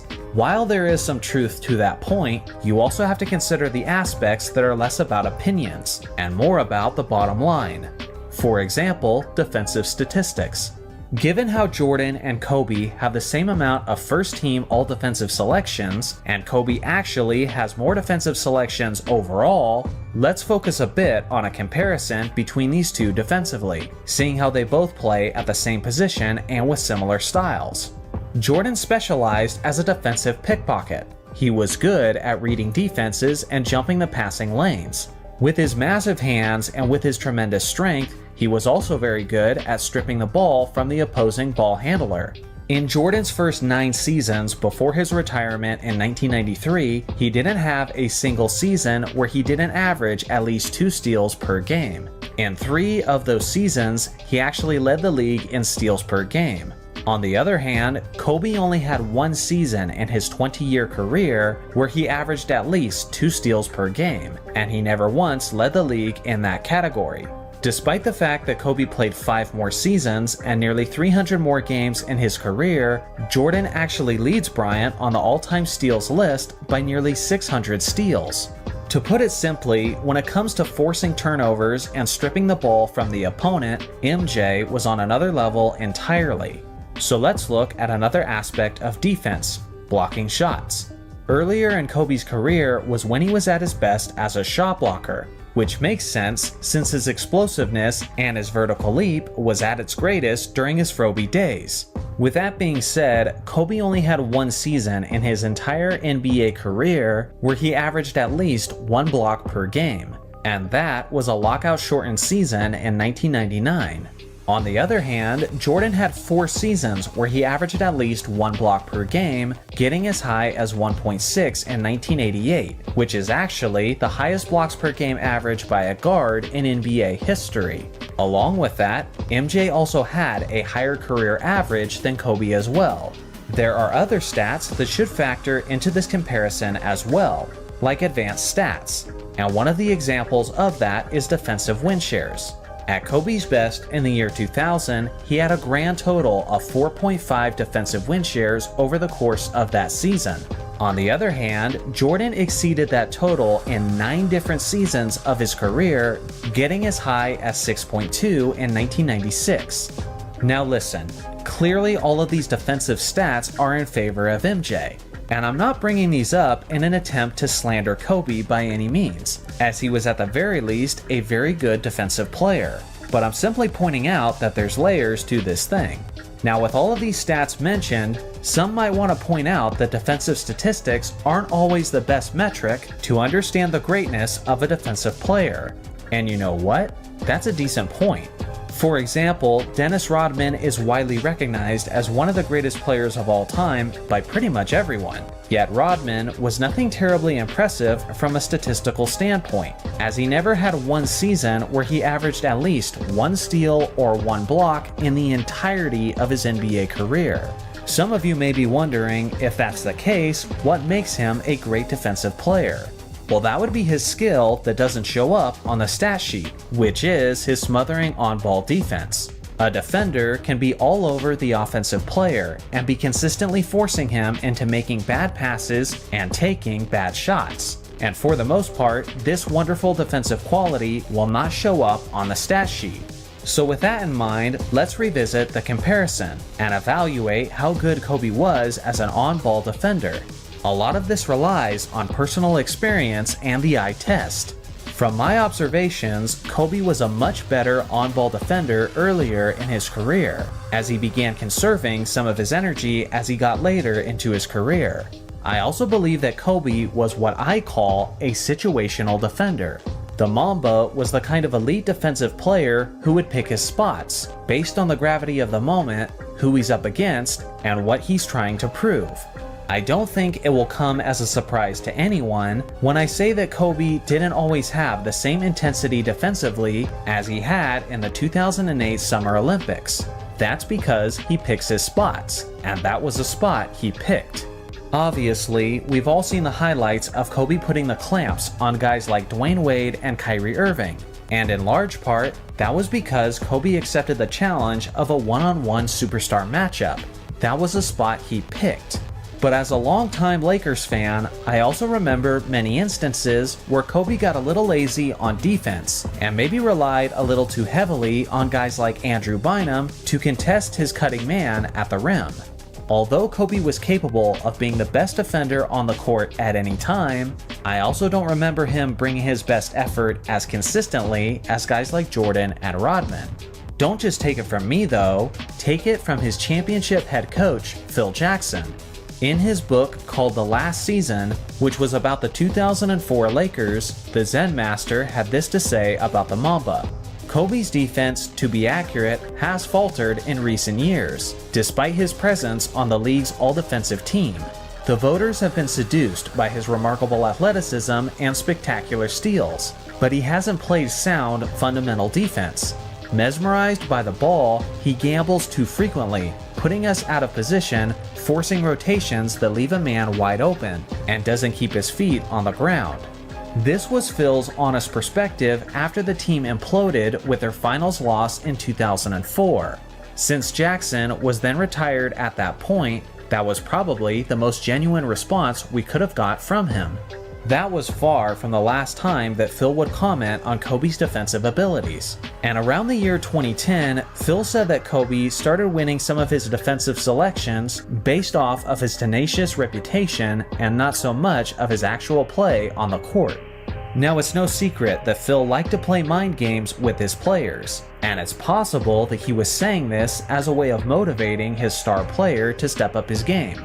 Now, whether or not that was the case, I kind of agree with Phil's assessment. Although Kobe made a total of 12 all-defense teams, a total of 9 or 10 probably would have been more accurate, as it appeared clear to me that he had become vastly more selective about giving his best defensive efforts. So at the end of the day, where do I stand on Kobe's defensive abilities?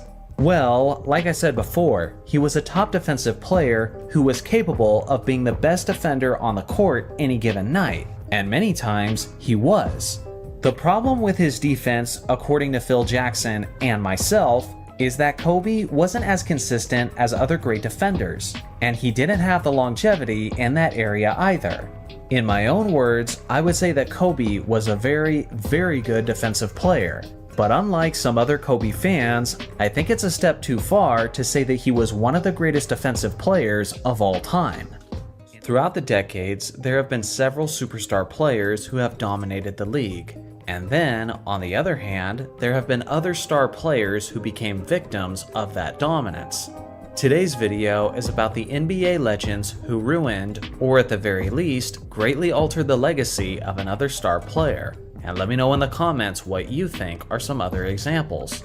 Without further ado, let's get into it. First off, Larry Bird, who ruined the legacy of Sidney Moncrief. All of you know who Larry Bird is. He was a 3-time NBA champion, a 3-time MVP, an all-around skillful threat everywhere on the court, and simply one of the top 10 greatest basketball players of all time. Let's be real, this 6'9" assassin doesn't need much more of an introduction. On the other hand, there's Sidney Moncrief. This 6'4" guard was one of the great two-way players of NBA history, as he was actually the first Defensive Player of the Year in 1983. And he's the only guard who's ever won the award multiple times. At his peak, he was averaging more than 22 points per game, and he was a perennial all-star, earning a selection in 5 straight seasons. He was the leader of the Milwaukee Bucks franchise throughout the majority of the 1980s, as they were talented enough to be considered as frequent title contenders. Unfortunately for Moncrief, he was playing on an Eastern Conference contender at the same time that a prime Larry Bird was. And more often than not, when their paths crossed, Bird showed no mercy whatsoever. Things started off looking bright for the Bucks though. The two teams met up in the 1983 Eastern Conference semifinals, and the Bucks brought their best effort, as Moncrief put up these strong averages over the course of the series. On the other hand, Larry was hindered by an intense case of the flu that actually caused him to miss Game 2. At the end of the day, the second-seeded Bucks stunningly swept the third-seeded Boston Celtics, and Larry Bird said it was a massive embarrassment that he would never forget for the rest of his life. Well, it would seem that Bird took that moment personally, because he would never let Moncrief and the Bucks ever defeat him again. In the following season, both teams appeared to be even stronger, as the first-seeded Celtics met with the second-seeded Bucks in the 1984 Eastern Conference Finals. The series wasn't nearly as competitive as many expected it to be, as Bird was on an absolute mission, and over the course of the series, he dropped these monstrous averages, leading the Celtics' entire team in points, rebounds, assists, and steals, on remarkable efficiency. The Celtics comfortably eliminated the Bucks in 5 games, and obviously, this prevented Moncrief from making his first trip to the NBA Finals. 2 years later, the teams met up again in the 1986 Eastern Conference Finals. Bird had a series for the ages, as he nearly averaged a triple-double on absolutely goofy efficiency splits. Milwaukee never stood a chance, as Larry and the Celtics swept them in just 4 games, with an average margin of victory of 15 points. This was now the second straight season that Bird kept Moncrief from reaching the NBA Finals. The following year, the two teams met in the playoffs for the 4th time in just 5 seasons, and it was in the 1987 Eastern Conference semifinals. With the recent acquisitions of Jack Sikma and John Lucas, Milwaukee was poised to put up a greater fight than the previous season, and they did just that. Facing elimination in Game 6, Sidney Moncrief produced an epic performance as he dropped 34 points, 6 rebounds, 4 assists, and 3 steals on 55% shooting. They pushed Bird and the Celtics to a 7th game in Boston, but at the end of the day, Larry Legend was once again too much, as he put up 30, 10, and 8 in the decisive game, and the Celtics took home the win, with the final score of 119-113. Yet again, Bird had a dominant series, filling up the stat sheet across the board. In my opinion, Moncrief is already regarded as one of the most underrated players in basketball history. But because of Bird, he was denied several trips to the NBA Finals, and he may have even gone on to win an NBA championship, which would have certainly made him a legendary figure in the city of Milwaukee. To this day, many young basketball fans have never even heard of Sidney Moncrief, but I promise you, that wouldn't be the case if Larry Bird never existed. Next up, LeBron James ruined the legacy of DeMar DeRozan. This one is recent history, so it's not like I'm breaking any major news here. LeBron has the famous nickname LeBronto for an extremely good reason. For a while, he was punishing the Raptors year after year, and the player who suffered the most for that reality is DeMar DeRozan. For a while, people were considering DeRozan for the title of the greatest Toronto Raptor in franchise history, But the thing is, since DeRozan was traded in the summer of 2018, Kyle Lowry and Kawhi Leonard became NBA champions with the organization, which was the franchise's first and only title ever. DeMar could have been the first superstar to lead Toronto to the NBA Finals, and potentially win a championship. But of course, LeBron got in the way, time and time again. It started in the 2016 Eastern Conference Finals, where the first-seeded Cavs were taking on the second-seeded Raptors. DeRozan had a solid series of his own, but it hardly mattered as LeBron efficiently dominated the series. They met up again the following year in the 2017 Eastern Conference semifinals, and somehow James was even stronger than the previous season. The Cavs convincingly swept the Raptors, with an average margin of victory of 15.3 points. And the main reason for that was the Kings' utter dominance, as he put up averages of 36 points, 8 rebounds, and 5 assists on 57% shooting. And just when you start to think that he's caused them enough misery, James did it again the following season. This time, his Cavs swept the Raptors out of the 2018 semifinals, even without Kyrie Irving. And LeBron did it in iconic fashion, as he averaged 34, 11, and 8 on 55% shooting over the course of the series. Without LeBron's impact, DeRozan would be known today as the man who first took the Toronto Raptors to the NBA Finals.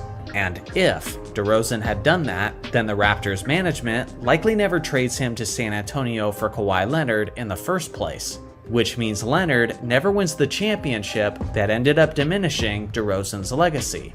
The LeBronto effect wasn't just a few seasons long, but for someone, it had an effect that will last for the entire duration of his career. Last on my list is Michael Jordan, who utterly ruined the legacy of Karl Malone. In my opinion, there is no greater example of a superstar player ruining the legacy of another star. In our reality, with Michael Jordan around, Karl Malone is remembered as one of the greater players to never win a championship. But without Jordan around to hold him back, Malone is legitimately in the argument with Tim Duncan for the title of the greatest power forward of all time. Think about it. The Jazz squared off with the Bulls in the 1997 and the 1998 NBA Finals. In both cases, Jordan iconically defeated Malone and the Jazz to secure his 5th and 6th championship ring. In the process, Jordan made everyone look like a fool who voted for Malone as the MVP in 1997, as MJ immediately outplayed him and hit the game-winning buzzer beater in the first game of the NBA Finals. Without MJ, Malone likely has 2 championship rings, and possibly a Finals MVP or 2. Without MJ, Malone would have finished with 2 league MVP awards instead of 1, which is a total that would have equaled him to the great Tim Duncan. Along with all that, in our reality, Karl Malone has no scoring titles on his resume, but this was entirely Michael Jordan's fault. If you eliminate Jordan out of the picture, then Malone would have won the scoring title in 1989, and in 1990, and in 1991, and in 1992, and in 1997. In this scenario, those 5 scoring titles would give him more than Kevin Durant, Kobe Bryant, and LeBron James. In fact, that would give him the second most in NBA history, trailing only Wilt Chamberlain. Now let's be clear. Michael Jordan was known to stop many superstar players from winning championships and from building their legacies. But there's no question that no player's legacy was hit harder by Jordan's impact than the one they call the mailman, Karl Malone. Every legend of the game had to start somewhere. Some immediately let the world know how great they were, while others left a lot to be desired. So how did your favorite player start his career? Today, we're looking at the Day 1 rookie performances from the NBA GOAT candidates. According to my personal NBA GOAT series, there are a total of 9 GOAT candidates: Wilt Chamberlain, Bill Russell, LeBron James, Magic Johnson, Larry Bird, Kareem Abdul-Jabbar, Tim Duncan, Kobe Bryant, and Michael Jordan. Let's start with Magic Johnson. It came on October 12, 1979, in a road game against the San Diego Clippers. Magic wasn't immediately running the show as the official point guard, as the Lakers star Norm Nixon still held that official position. With that being said, you could still immediately see Magic's style and his excellent point guard tendencies, regardless of the fact that he was starting at the 2 spot. Offensively, Magic had one of the all-time great debut performances as he dropped 26 points, 8 rebounds, 4 assists, and 4 blocks on 47.6% shooting. But it was the captain, Kareem Abdul-Jabbar, who had the final say, as he hit this iconic skyhook shot as time expired, winning the game 103-102, and the 20-year-old Magic celebrated like they just won the NBA championship. Interestingly enough, as good as Magic was on offense, he was much worse on defense, as he was torched by the Clippers' World B. Free, who dropped 46 points, 7 rebounds, 5 assists, and 7 steals on 65.5% shooting. Magic never went on to be an all-time great defensive player, but fortunately, he did improve quite a bit after this evening. To follow up Magic, we've got to take a look at Larry Bird. Larry's debut game also came on October 12, 1979, and what was simply an incredible day in the NBA. It may seem hard to believe, but there was once a time where Larry had to earn his minutes, although it certainly didn't last very long, as he efficiently filled up the stat sheet in only 28 minutes, with 14 points, 10 rebounds, and 5 assists on 50% shooting. Unfortunately, there is very limited footage available of this game online, but what you need to know is that Larry was his usual Larry self, and his Celtics got the W over the Houston Rockets 114-106. Next, we'll take a look at Kareem Abdul-Jabbar, who at the time was still named Lou Alcindor, but out of respect, I'll still refer to him as Kareem. This debut game was on October 19, 1969, in a home matchup against the Detroit Pistons. Of course, he displayed his artistry with his famous skyhook shot, but he actually scored in a variety of ways this night, as he had an all-around dominant debut game, as he poured in 29 points, 12 rebounds, 6 assists, 3 steals, and 3 blocks on 44.4% shooting. What makes it even more impressive is how he did the majority of his damage while being matched up against the 6'11 Hall of Famer Walt Bellamy, who had no answer for the 22-year-old rookie. This was merely a glimpse of the greatness that he would provide that season, as his Bucks won the game 119-110. Next, we'll take a look at another fundamentally sound big man, Tim Duncan. It was on October 31st, 1997, in a road game against the Denver Nuggets. Coming out of Wake Forest, Duncan was one of the most NBA-ready players that the league has ever seen, as his skills, confidence, and maturity was well beyond his youth. In his debut performance, he led his entire team in minutes, playing a total of 35, and he put up solid numbers of 15 points, 10 rebounds, 2 assists, and 2 blocks on 66.7% shooting. It may not have been as explosive as Kareem's debut, but Duncan's consistency and reliability on both ends of the court was immediately noticeable after just one impressive performance, and as a result, his Spurs won the game with a score of 107-96. Next up, we'll take a look at the extremely young Kobe Bryant. It was on November 3rd, 1996, in a home matchup against the Minnesota Timberwolves. Now, unlike many of the other GOAT candidates on this list, Kobe was a bit of a slow bloomer, and wasn't having a strong impact as soon as he joined his team. Part of that was the fact that he was fresh out of high school, but the other part was due to his coach Del Harris not giving him nearly as many minutes as the veteran players. The young Mamba only played a total of 6 minutes. He took 1 shot and he missed it, and had 1 rebound and 1 block to go along with it. I could drag this on, but to put it simply and concisely, the debut of the Mamba was nothing like the assassin that we would eventually know. His Lakers did ultimately win the game with a score of 91-85. Let's take it way back in time and look at who many people consider as the first GOAT candidate, Bill Russell. His debut performance came on December 22, 1956, in a matchup against the St. Louis Hawks. Interestingly enough, St. Louis was actually the team that first drafted Russell, before they traded him to the Celtics, and Russell wouldn't take long to haunt them for that decision. In this debut game, Russell scored 6 points and snagged 16 rebounds and 1 assist on 3 of 11 shooting from the field. Unfortunately, we don't have his defensive numbers on this night, but as usual, he dominated the boards and got the win as he typically does, with a final score of 95-93. How about his rival, Wilt Chamberlain? His first game was on October 24, 1959, against a team he frequently abused throughout his career, the New York Knicks. Wilt didn't just dominate New York on this evening, but he arguably had the greatest debut performance of all time, as he put up 43 points, 28 rebounds, and 1 assist on 63% shooting from the field. Even right out of the gates, Wilt was playing all 48 minutes. The Knicks tried to defend Wilt with a rotation of the 6'8 Charlie Tyra and the 6'11 Ray Felix, but neither were an answer for him, as the 23-year-old rookie had his way with the New York defense. Obviously, his blocks and steals were not tracked during this era, otherwise this rookie game may have been even more impressive. Next is LeBron James. His first game came on October 29, 2003, in a road matchup against the Sacramento Kings.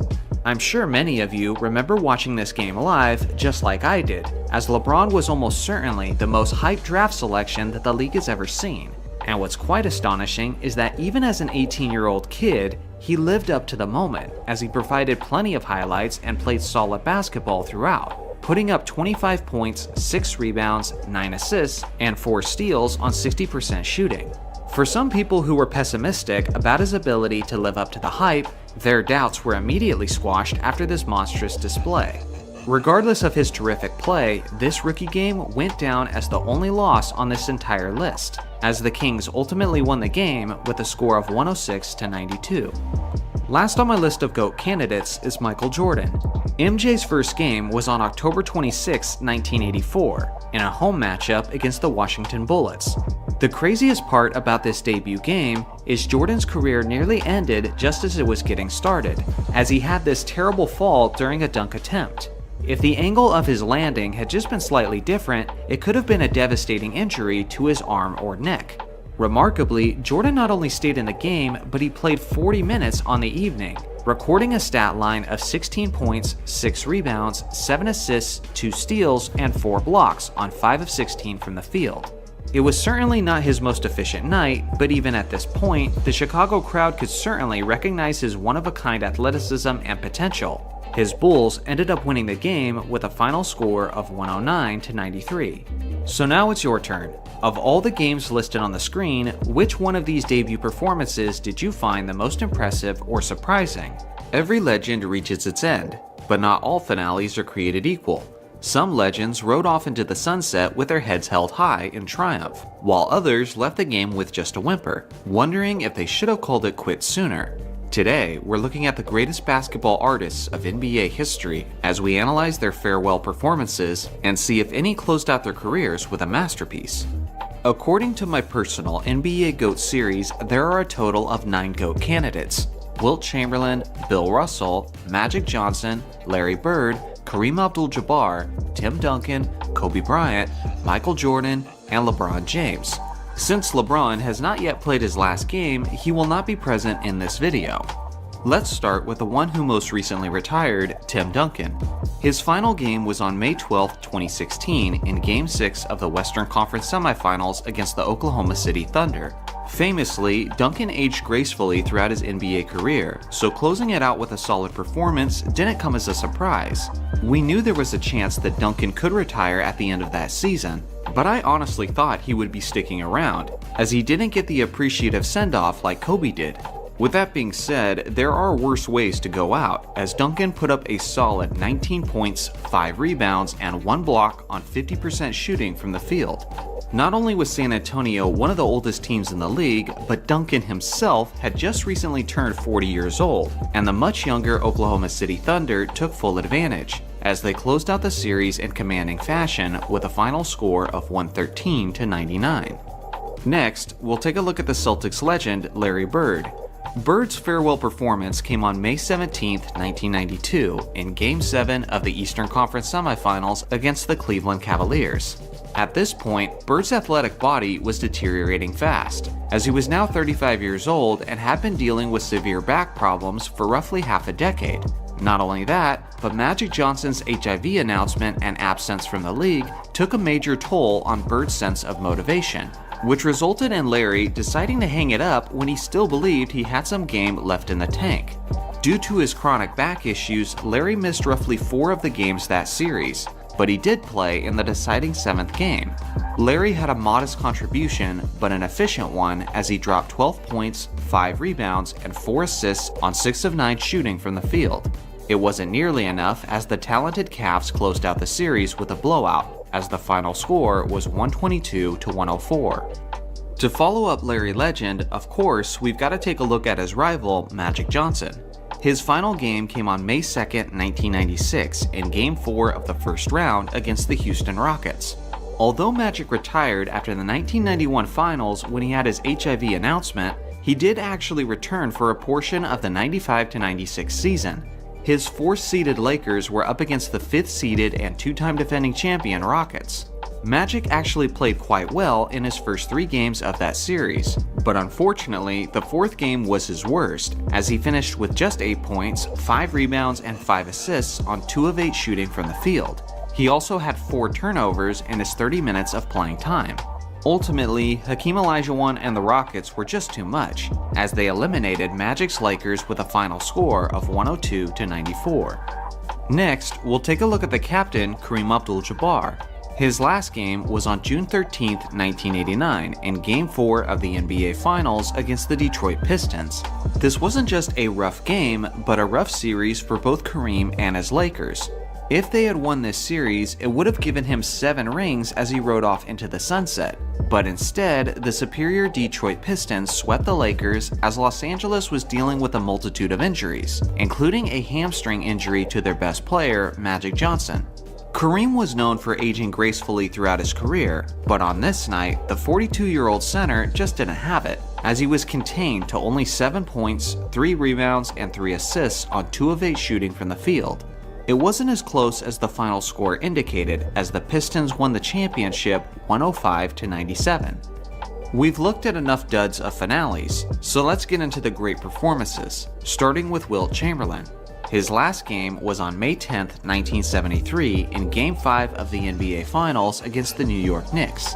Wilt's Lakers were competing for championships up to the very end, and despite being nearly 37 years old and playing on a bad knee during the final game of a long season, Wilt still managed to play all 48 minutes.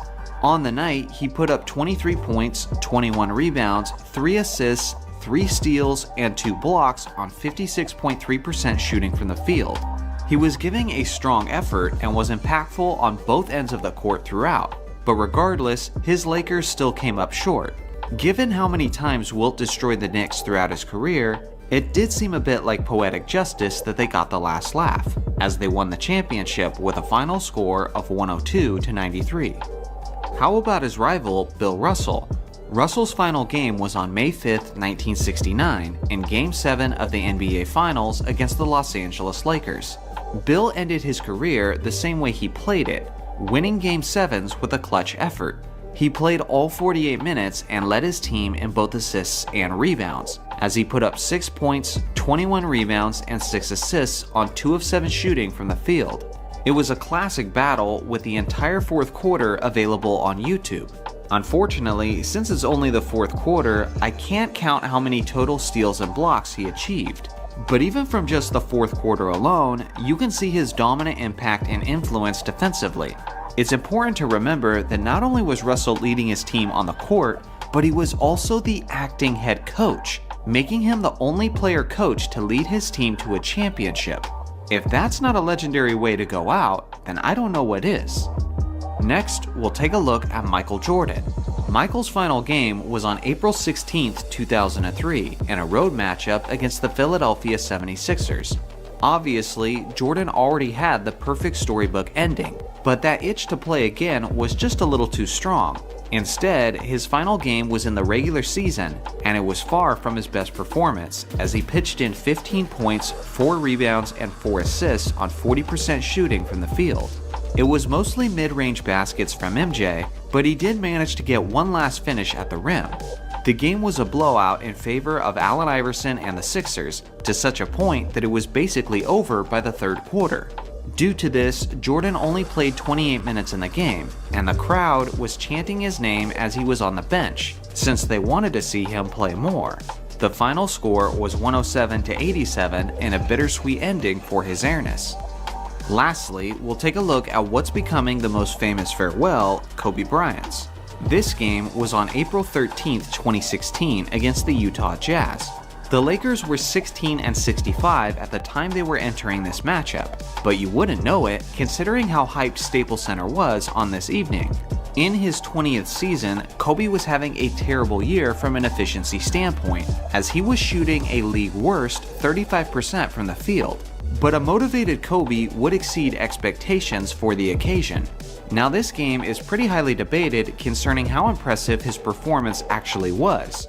After all, the Mamba did have to take 50 shots to score his 60 points, although he did make 44% of those shots.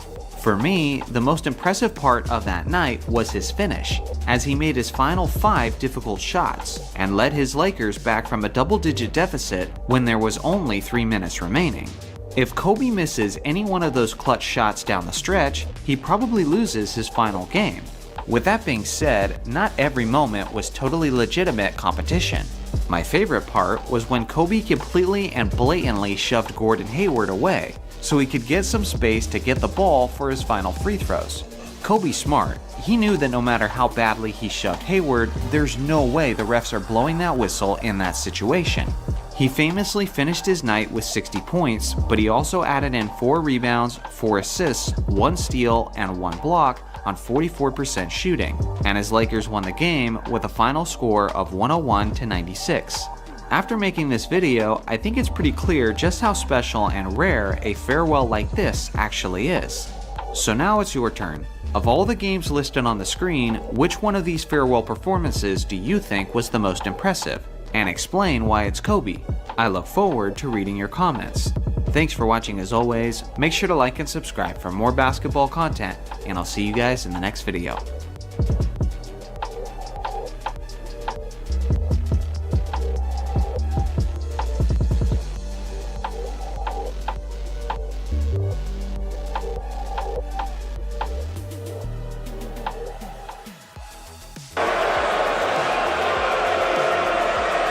We've had to explain to our international audience that the boo is an American sign of respect. The NBA draft, where 30 organizations gathered to select teenagers we just got done betting on 3 months ago in March. That's basically all it really is. Sometimes they get these draft picks right, other times they get them horribly wrong. Sometimes they just become the most mid pick ever. Can't say anything good or bad about them. Sorry, Turian, I use you as the face of average. At least you aren't this guy, the face of poverty. But let's go to the first thing I said, that sometimes they get these right. There's some teams that seem to never miss on their draft picks. Then there's other teams I think who haven't hit on a draft pick since Thomas Edison was alive. Sorry, Clipper fans, at least you guys drafted Blake Griffin 43 years ago now.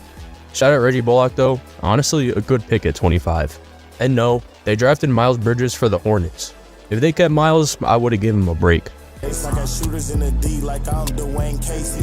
Bar. Alright, but for real, every year in the NBA draft, there's good picks and then there's bad ones. We can literally go back a few years to prove this. I'm not going to go 23 because these guys just played about 70 games so far. I don't know. Let's go to 2020. Anthony Edwards, 1. Good pick. Killian Hayes, 7. Bad pick. LaMelo Ball, 3. Good pick. Poku, 17th. Bad pick. Tyrese Maxey, 21st. Good pick. RJ Hampton, 24th. Bad pick. You get it. Good picks,